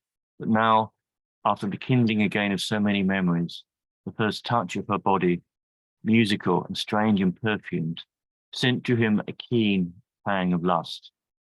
Under cover of her silence, he pressed her arm closely to his, and as they stood at the hotel door, he felt that they had escaped from their lives and duties, escaped from home and friends, and run away together with wild and radiant hearts to a new adventure. An old man was dozing in a great hooded chair in the hall. He lit a candle in the office and went before them to the stairs. They followed him in silence, their feet falling in soft thuds on the thickly carpeted stairs. She mounted the stairs behind the porter, her head bowed in the ascent, her frail shoulders curved as with a burden, her skirt girt tightly about her.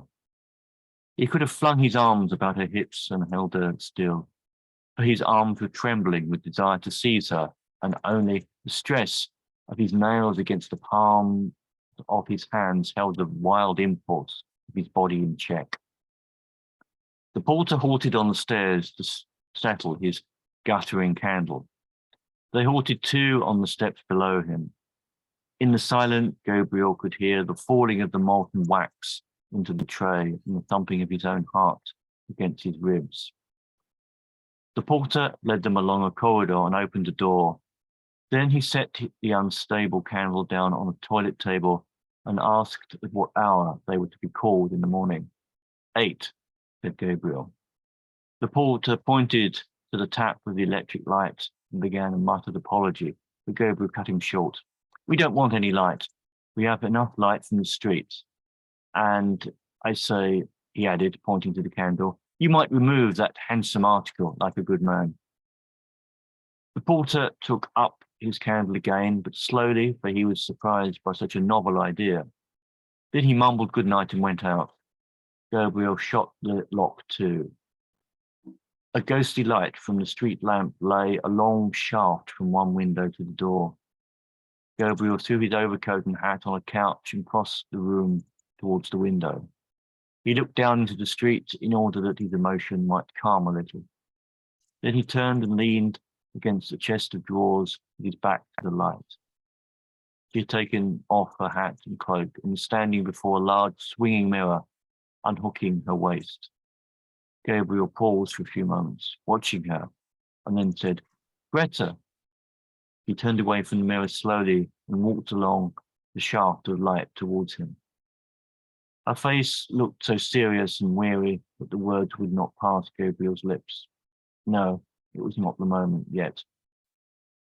You look tired, he said. I am a little, he answered. You don't feel ill or weak? No, tired, that's all. She went on to the window and stood there looking out. Gabriel waited again, and then, fearing that diffidence was about to conquer him, he said abruptly, By the way, Greta, what is it? You know that poor fellow Malins, he said quickly. Yes, what about him? Well, poor fellow, he's a decent sort of chap after all, continued Gabriel in a false voice. He gave me back that sovereign I lent him, and I didn't expect it, really. It's a pity he wouldn't keep it away from that Brown, because he's not a bad fellow, really. Oh, Edith, perhaps you'd take over. He was trembling now with annoyance. Why did she seem so abstracted? He did not know how he could begin. Was she annoyed too about something? If she would only turn to him or come to him of her own accord. To take her as she was would be brutal. No, he must see some ardor in her eyes first. He longed to be master of her strange mood. Why did you lend him the £1? She asked after a pause. Gabriel strove to restrain himself from breaking out into brutal language about the sottish Malins and his £1. He longed to cry to her from his soul, to crush her body against his, to overmaster her. But he said, Oh, at Christmas, when he opened that little Christmas card shop in Henry Street. He was in such a fever of rage and desire that he did not hear her come from the window. She stood before him for an instant, looking at him strangely, then suddenly raising herself on tiptoe and resting her hands lightly on his shoulders, she kissed him. "You are a very generous person, Gabriel," she said. Gabriel, trembling with delight at her sudden kiss and at the quaintness of her phrase, put his hands on her hair and began smoothing it back, scarcely touching it with his fingers. The washing had made it fine and brilliant. His heart was brimming over with happiness. Just when he was wishing for it, she had come to him of her own accord. Perhaps her thoughts had been running with his. Perhaps she had felt the impetuous desire that was in him, and then the yielding mood had come upon her. Now that she had fallen to him so easily, he wondered why he had been so diffident. He stood holding her head between his hands, then slipping one arm swiftly about her body and drawing her towards him, he said softly, "Greta, dear, what are you thinking about?" She did not answer, nor yield wholly to his arm.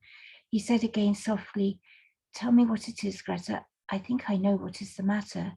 Do I know?" She did not answer at once. Then she said in an outburst of tears, "Oh, I'm thinking about that song, The Lass of Aughrim." She broke loose from him and ran to the bed, and throwing her arms across the bed rail, hid her face. Gabriel stood stock still for a moment in astonishment, and then followed her. As he passed in the way of the cheval glass, he caught sight of himself in full length, his broad, well-filled shirt front, the face whose expression always puzzled him when he saw it in the mirror, and his glimmering gilt-rimmed eyeglasses. He halted a few paces from her and said, "What about the song? Why does that make you cry?" She raised her head from her arms and dried her eyes with the back of her hand like a child. A kinder note than he had intended went into his voice. "Why, Greta?" he asked. "I'm thinking about a person long ago who used to sing that song." "And who was the person long ago?" asked Gabriel, smiling. "It was a person I used to know in Galway when I was living with my grandmother," she said. The smile passed away from Gabriel's face. A dull anger began to gather again at the back of his mind, and the dull fires of his lust began to glow angrily in his veins. "Someone you were in love with?" he asked ironically. "It was a young boy I used to know," she answered, "named Michael Fury. He used to sing that song, The Lass of Aughrim. He was very delicate." Gabriel was silent. He did not wish her to think that he was interested in this delicate boy. "I can see him so plainly," she said after a moment. "Such eyes as he had, big dark eyes, and such an expression in them. An expression." "Oh, then you were in love with him," said Gabriel. "I used to go out walking with him," she said, "when I was in Galway." A thought flew across Gabriel's mind. "Perhaps that was why you wanted to go to Galway with that Ivors girl," he said coldly. She looked at him and asked in surprise, "What for?" Her eyes made Gabriel feel awkward. He shrugged his shoulders and said, "How do I know? To see him, perhaps." She looked away from him along the shaft of light towards the window in silence. "He is dead," she said at length. "He died when he was only 17. Isn't it a terrible thing to die so young as that?" "What was he?" asked Gabriel, still ironically. "He was in the gasworks," she said. "Somebody else do it?" Michael, en France, please, if you're there. Is Michael? It's Mike. I think he was coming in and out. In that case, Father Frank, would you take over? Yes. Thank Which point exactly? Where is it? Okay. Gabriel felt humiliated. Gabriel felt humiliated by the failure of his irony and by the evocation of his figure from the dead, a boy in the gasworks. While he had been full of memories of their secret life together, full of tenderness and joy and desire, she had been comparing her mind with another. A shameful consciousness of his own person assailed him. He saw himself as a ludicrous figure, acting as a penny boy for his aunts, are nervous, well-meaning sentimentalists, orating to vulgarians and idealizing his own clownish lusts. The pitiable, fatuous fellow he had caught a glimpse of in the mirror. Instinctively, he turned his back more to the light, lest she might see the shame that burned upon his forehead. He tried to keep up his tone of cold interrogation, but his voice when he spoke was humble and indifferent. I suppose you were in love with this Michael Fury, Greta, he said. I was great with him at that time, she said. Her voice was veiled and sad. Gabriel, feeling now how vain it would be to try to lead her whither he had purpose, caressed one of her hands and said, also sadly, and what did he die of, so young Greta? Consumption, was it? I think he died for me, she answered. A vague terror seized Gabriel of his answer, as if at that hour he had hoped to triumph. Some impalpable and vindictive being was coming against him, gathering forces against him in his vague world. But he shook himself free of it with an effort of reason and continued to caress her hands. He did not question her again, for he felt she would tell him herself. Her hand was warm and moist. He did not respond to his touch, but he continued to caress it, just as he had caressed her first letter to him the spring morning. It was in the winter, she said, about the beginning of the winter, when I was going to leave my grandmother and came up here to the convent. And he was ill at the time in his lodging in Galway, and wouldn't be let out, and his people in Oughterard were written to. He was in decline, they said, or something like that. I never knew rightly. She paused for a moment and sighed. Poor fellow, she said. He was very fond of me, and he was such a gentle boy. We used to go out together, walking, you know, Gabriel, like the way they do in the country. He was going to study singing only for his health. He had a very good voice, poor Michael Fury. Well, and then, asked Gabriel, and then when it came to the time for me to leave Galway, came up to a convent, he was much worse, and I wouldn't be let to see him. So I wrote him a letter saying I was going up to Dublin and would be back in the summer and hoping he would better then. She paused for a moment to get her voice under control and then went on. The night before I left, I was in my grandmother's house in Nuns Island, packing up, and I heard gravel thrown up against the window. The window was so wet I couldn't see, so I ran downstairs, as I was, and slipped down the back into the garden, and there was the poor fellow at the end of the garden, shivering. And did you not tell him to go back? Asked Gabriel. I implored him to go home at once and told him he would get his death in the rain. But he said he did not want to live. I can see his eyes as well. He was standing at the end of a wall where there was a tree. Did he go home? Asked Gabriel. Yes, he went home. And when I was only a week in the convent, he died. And he was buried in Oughterard, where his people came from. Oh, the day I heard that he was dead. She stopped, choking, sobbed, and overcome with emotions, flung herself face downward on the bed, sobbing in the quilt. Gabriel held her hand for a moment longer, irresolutely, and then, shy of intruding on her grief, and he fought gently and walked quietly to the window. Thank you. Michael, yeah, perhaps you take it over. She was fast asleep. Gabriel, leaning on his elbow, looked for a few minutes unresentfully on her tangled hair and half-open mouth, listening to her deep-drawn breath. So she had the romance in her life. A man had died for her sake.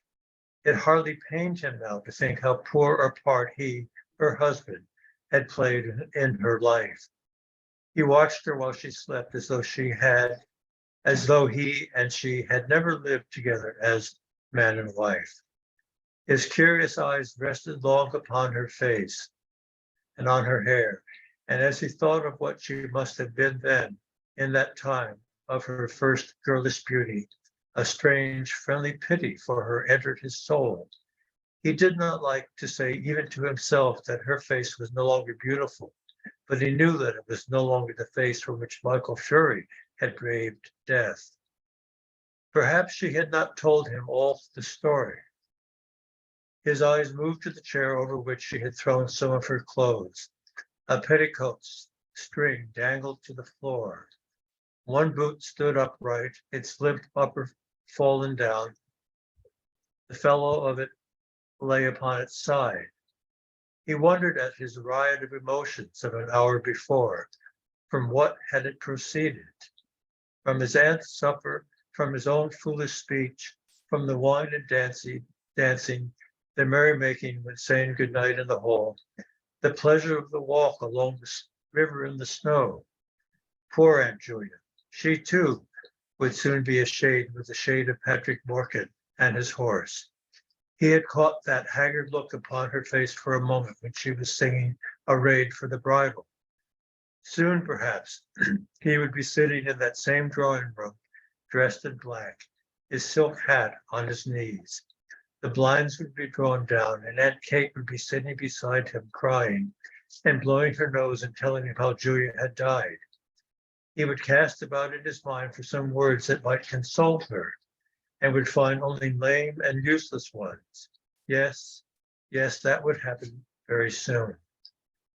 The air of the room chilled his shoulders. He stretched himself cautiously along under the sheets and lay down beside his wife. One by one, they were all becoming shades. Better pass boldly into that other world in the full glory of some passion than fade and wither dismally with age. He thought of how she who lay beside him had locked in her heart for so many years that image of her lover's eyes when he had told her he did not wish to live. Generous tears filled Gabriel's eyes. He had never felt like that himself toward any woman, but he knew that such a feeling must be love. The tears gathered more thickly in his eyes, and in the partial darkness he imagined he saw the form of a young man standing under a dripping tree. Other forms were near. His soul had approached that region where dwell the vast hosts of the dead. He was conscious of, but could not apprehend their wayward and flickering existence. His own identity was fading out into a gray, impalpable world. The solid world itself, which these dead had one time reared and lived in, was dissolving and dwindling. A few light taps upon the pane made him turn to the window. It had begun to snow again. He watched sleepily the flakes, silver and dark, falling obliquely against the lamplight. The time had come for him to set out on his journey westward. Yes, the newspapers were right.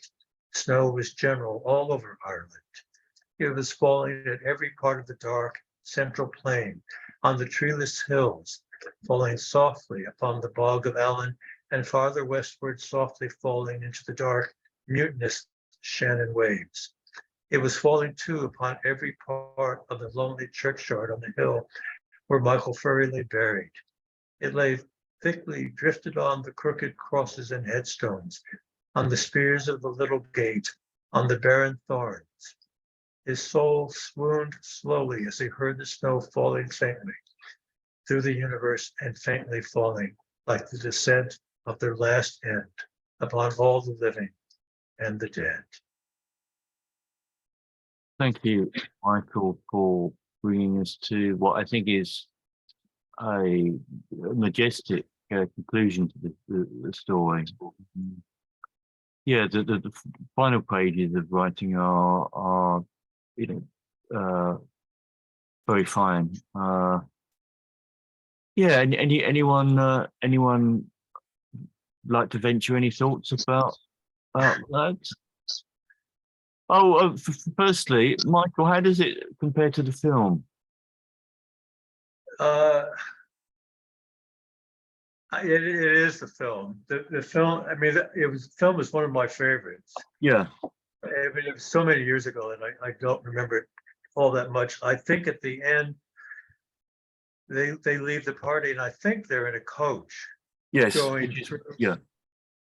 Going through the countryside, and after this sumptuous party, which somehow was so cozy, and you really felt that you were there. Then they're out in the open country with the snow, and it's a contrast, but it's such a beautiful conclusion to this really sumptuous film.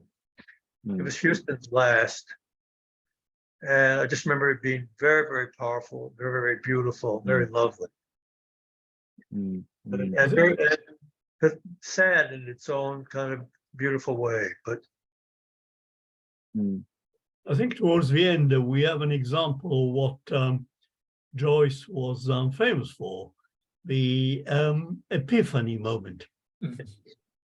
An epiphany, of course, the references to the passage when Jesus was revealed to the Magi. An epiphany is a revelation, a disclosure. But in the literary sense, it is all of a sudden a dawning upon you of a new meaning or an experience which you had not taken in that light. It's very strong in Proust as well, the concept of epiphany. Yeah. In Proust. But in this case, I think there is a double epiphany. I mean, in my opinion, first when he discovers the significance of Michael, the young boy, Michael Fury's life for his wife, but also his happiness towards the end, at realizing that at the end of the day, that was good. Is Twelfth Night called the Epiphany? It's the night of the Epiphany. The 12th night is one way of describing the 12th night after Christmas. It's the night of the Epiphany. Yes. Well, that ties in very much with the time when the work was set. So that is, I think, a very good way to regard it. Michael in Germany. What was your what are your thoughts?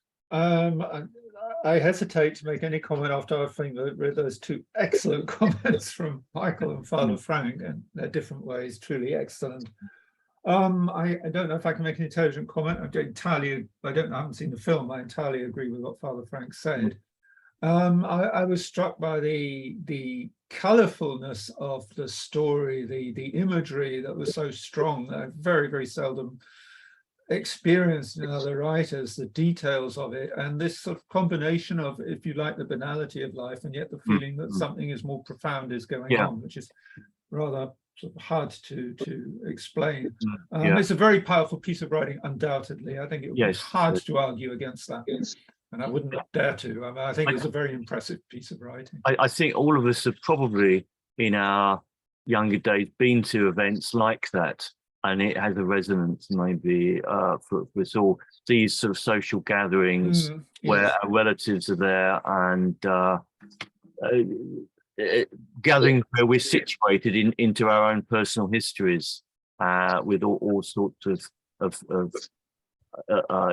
threads really that constitute our identity, and that's why it just strike a chord really. And there is a beautiful contrast between quite deep philosophical writing towards the end with this minute attention to the particulars of sultanas and pudding and so forth, and the way the characters are described. The man who takes too much drink, Freddie Mullins, is a very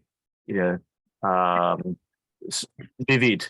They are very vivid, aren't they? They're extraordinary. We all kind of have people like that in our past, I think. Yes. Yeah. Absolutely. It's in some ways it's a little bit Balzac without the acid, without the cynicism, without the cruelty.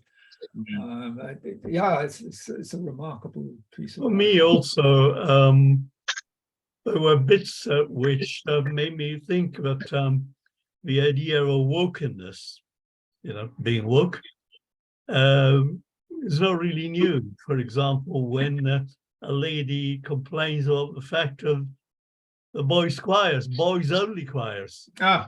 and not female choirs, or when someone is in my effect, Fred Mullins, when he says, what objection have you got to blacks? Yes. I don't, I think but also a reference to the statue of King Billy. King Billy, of course, of William III, the Dutch monarch, whom was summoned from to be King of England because he was Protestant. And then when James II of Scotland landed in Ireland, tried to get back the crown, King William landed in Ireland, and the Battle of Boyne wiped out James II.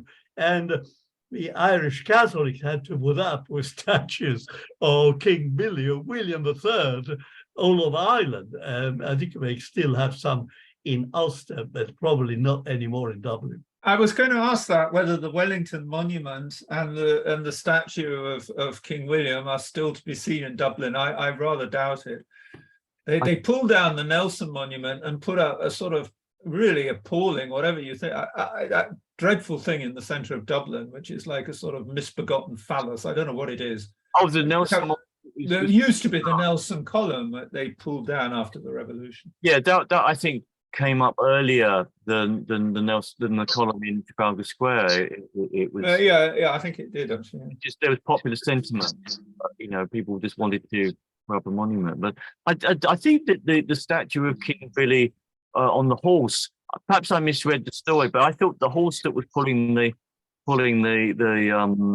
couple or whatever in the carriage was attracted to the statue, the horse on the statue, which is quite curious. But there is a statue of King Billy in London, in central London, I'm trying to remember, in St. James Square, in the middle of the garden. There's King Billy, and under the statue there is actually a little lump, which is a mole nest, which as you know, he died because he stumbled, over a mole's nest. Molehill. He felt badly, and he was taken to Kensington Palace and died. Kensington Palace. But the Jacobites, supporter of the House of Stuart, toasted all over England to the little velvet gentleman, a mole. Yeah. Of course. Yes, indeed. Yeah, there was some. I mean, the notes I read to the story said that the horse was quite popular in Ireland because the horse had thrown him, and then. I'm not surprised. Well, with all your notes, Ted, I've got one question. What is an American apple? Why do they have American apples? Did your notes explain that? What was that? Yes, well, the feast, the American apples, which seem to be rather surprising.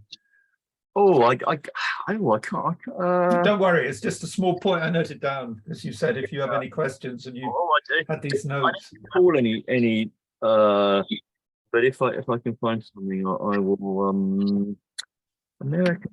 No, yeah. Not everything. It was probably sheep. Hmm? Yeah, it's probably sheep at the time to serve American apples. Probably very expensive, I imagine, at the time. Yeah. Yeah. Yes.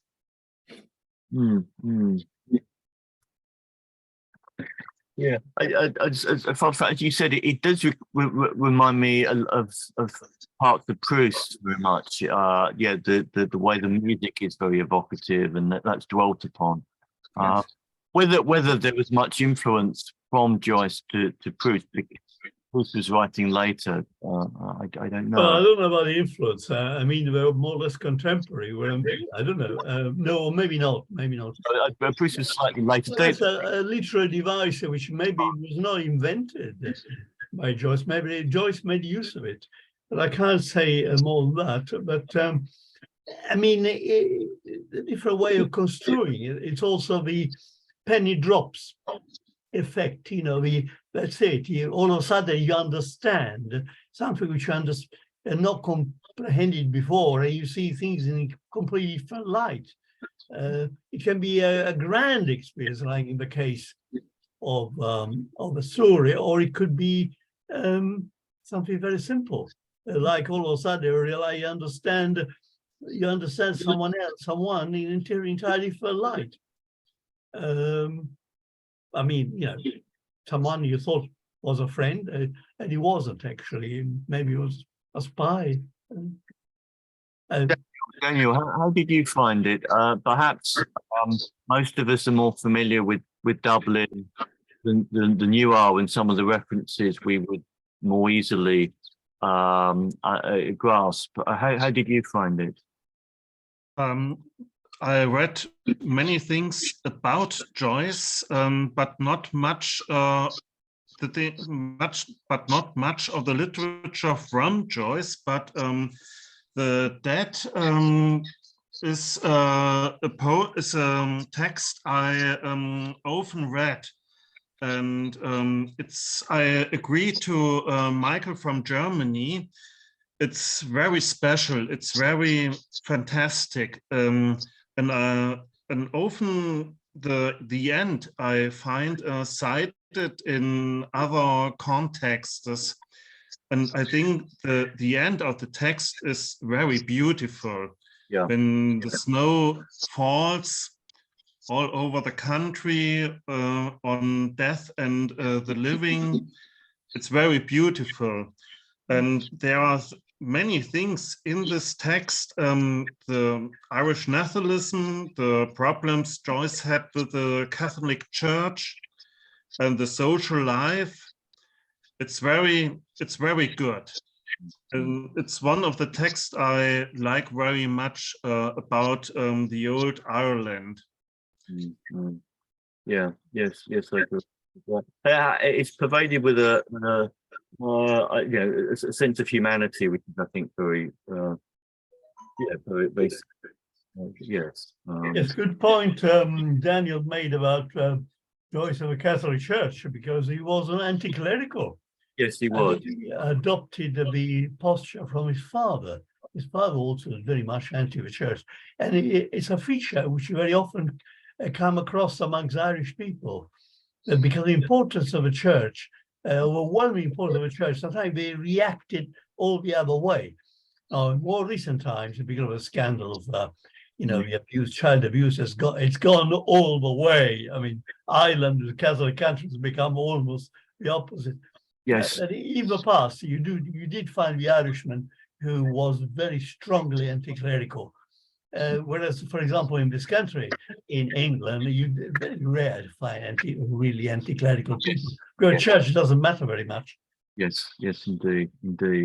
No, I think that's it. It's an astonishing someone that right at 24, I think. It's very. Oh, really? Yeah. Well, I suppose he was very young. Yeah. Yeah.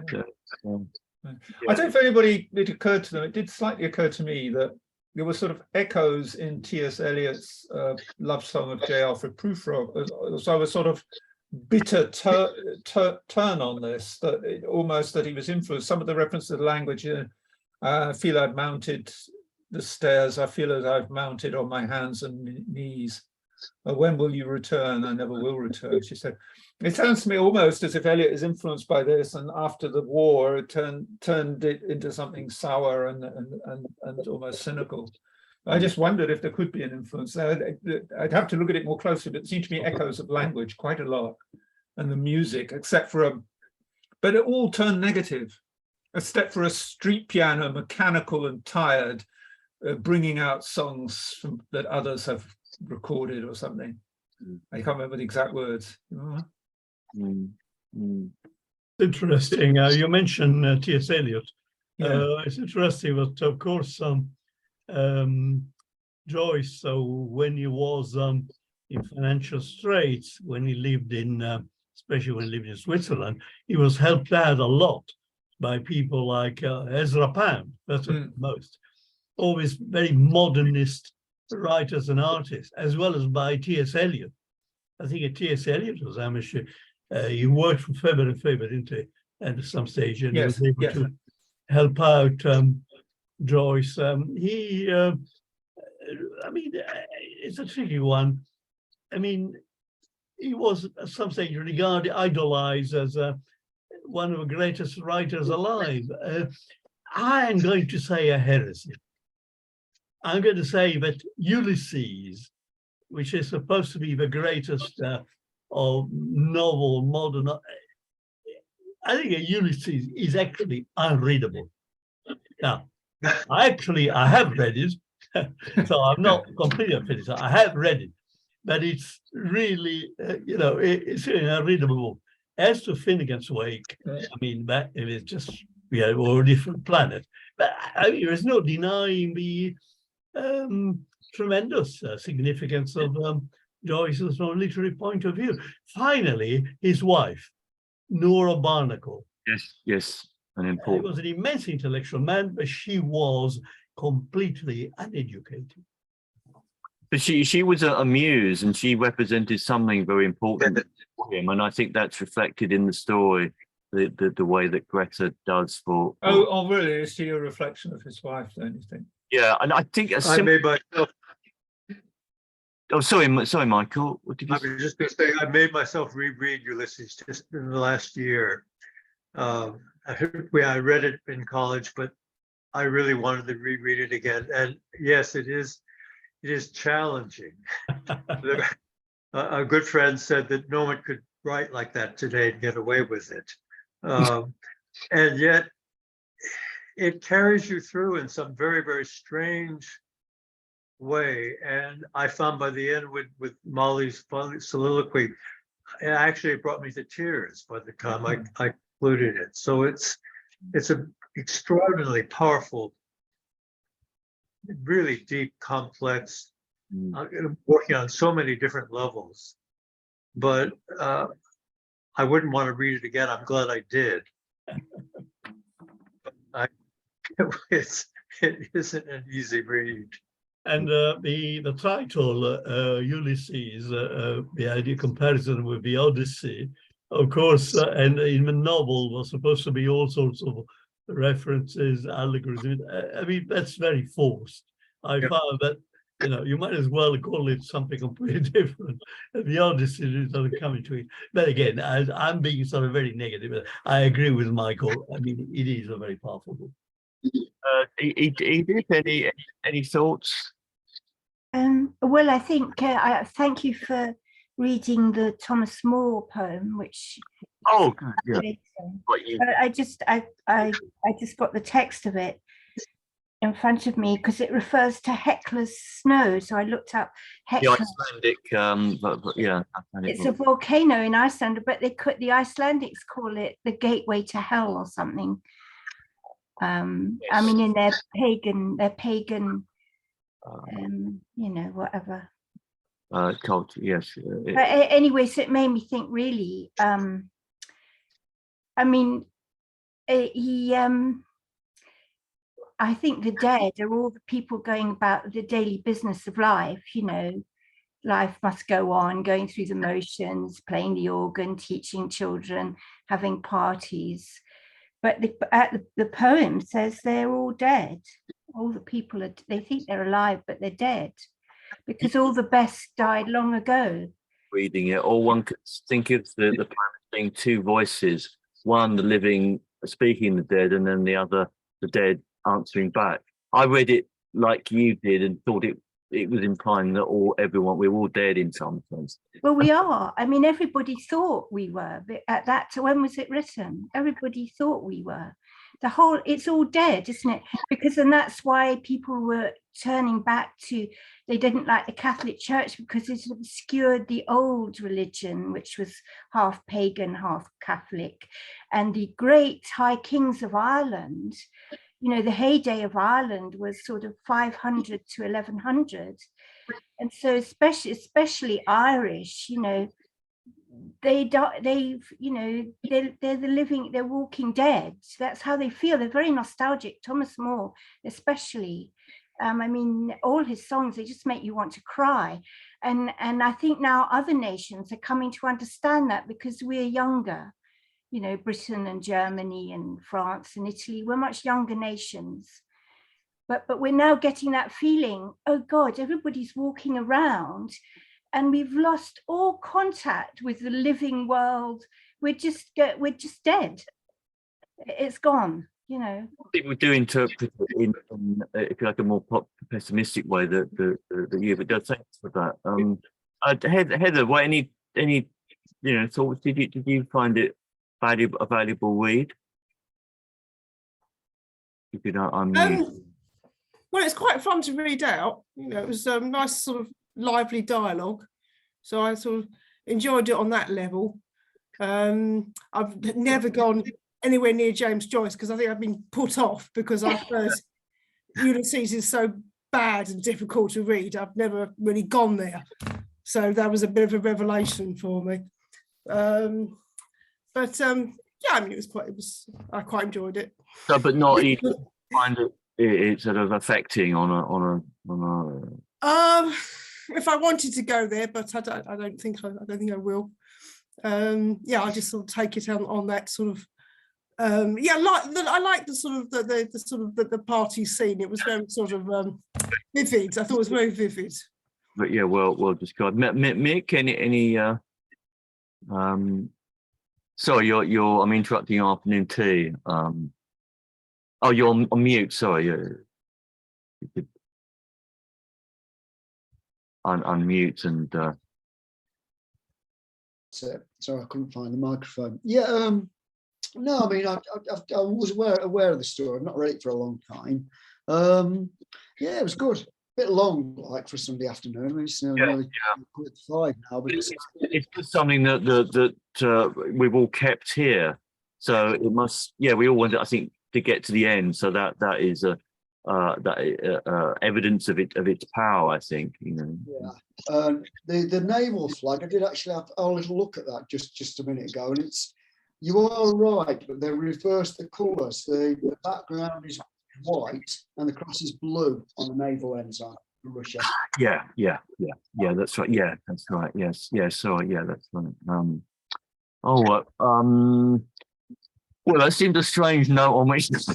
Well, I was just so surprised. I thought I'm just going to have to look at this to I remember. Absolutely, I think it's very good. As I was saying to a bit before we went to the. I was reading about James Joyce's medical history, and I kind of feel he had a very, very unpleasant life in some respects from what seems to have been the effects of syphilis.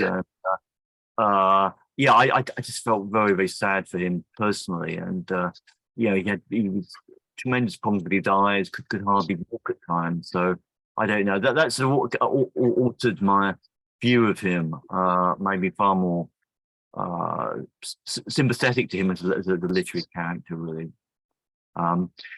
Well, thanks everyone for giving up a Sunday afternoon to finish the story. I think that was a good idea, and we should have a meeting at some point in the future to think about future projects, maybe for. Yes, people like that. Thank you very much, Ted. And I think in retrospect, you were right to push on tactfully. You managed to get your way to push on to the end. But in retrospect, I think you're right, because the end was really important that one saw it sort of rounded off. It was very long, but I think it speaks for it that people didn't wander off. All right. Well, thank you. Enjoy what's left of and just say, yes. I believe the next sort of talk will be given by me. That's right. Yes. I believe that and hope that too, Father. And if you wish to, topic will be an examination of the life and works of a man called Aleister Crowley, who was regarded in many ways in which he ended up on the cover of an LP record, I think, as well. But he was described in various ways. One was the most wicked man in the world. The other one was the Beast 666. But he was many things. He was a writer, a secret agent, a Satanist, and certainly not a boring character, I can assure you. A very distinguished mountain climber as well. Can we take the opportunity, Father Frank, to pin you down on the day and make sure that Stead's okay for the day? As well? You mentioned the 20th of February. I mentioned the 20th of February, and I also mentioned the 12th. So you're I prefer the 20th. You prefer the 20th? Okay. Stead, are you all right with the 20th? That's great. So I'll send out invitations about that, but provisionally you can say, wait a minute, the 20th of February is a Monday, isn't it? You mean the 19th? It's a Sunday. I've got the 20th of February as a Monday here. Sorry, let me see here. Okay. No, definitely a Monday. You mean the 19th? Let me see. So I must have meant, yes, Already? the 19th. Yeah, I don't want to send out another confusing No. invitation. I've done that 19th once of already. February. Yeah. 19th of February, yes. Yes. I think that's probably okay. Yes, I think that's great. I don't think it's fine, but all right then. Bye-bye everyone. Nice. Goodbye, everyone. So much. Great to see so many people here. Bye-bye. Bye. Bye bye. Bye. All the best.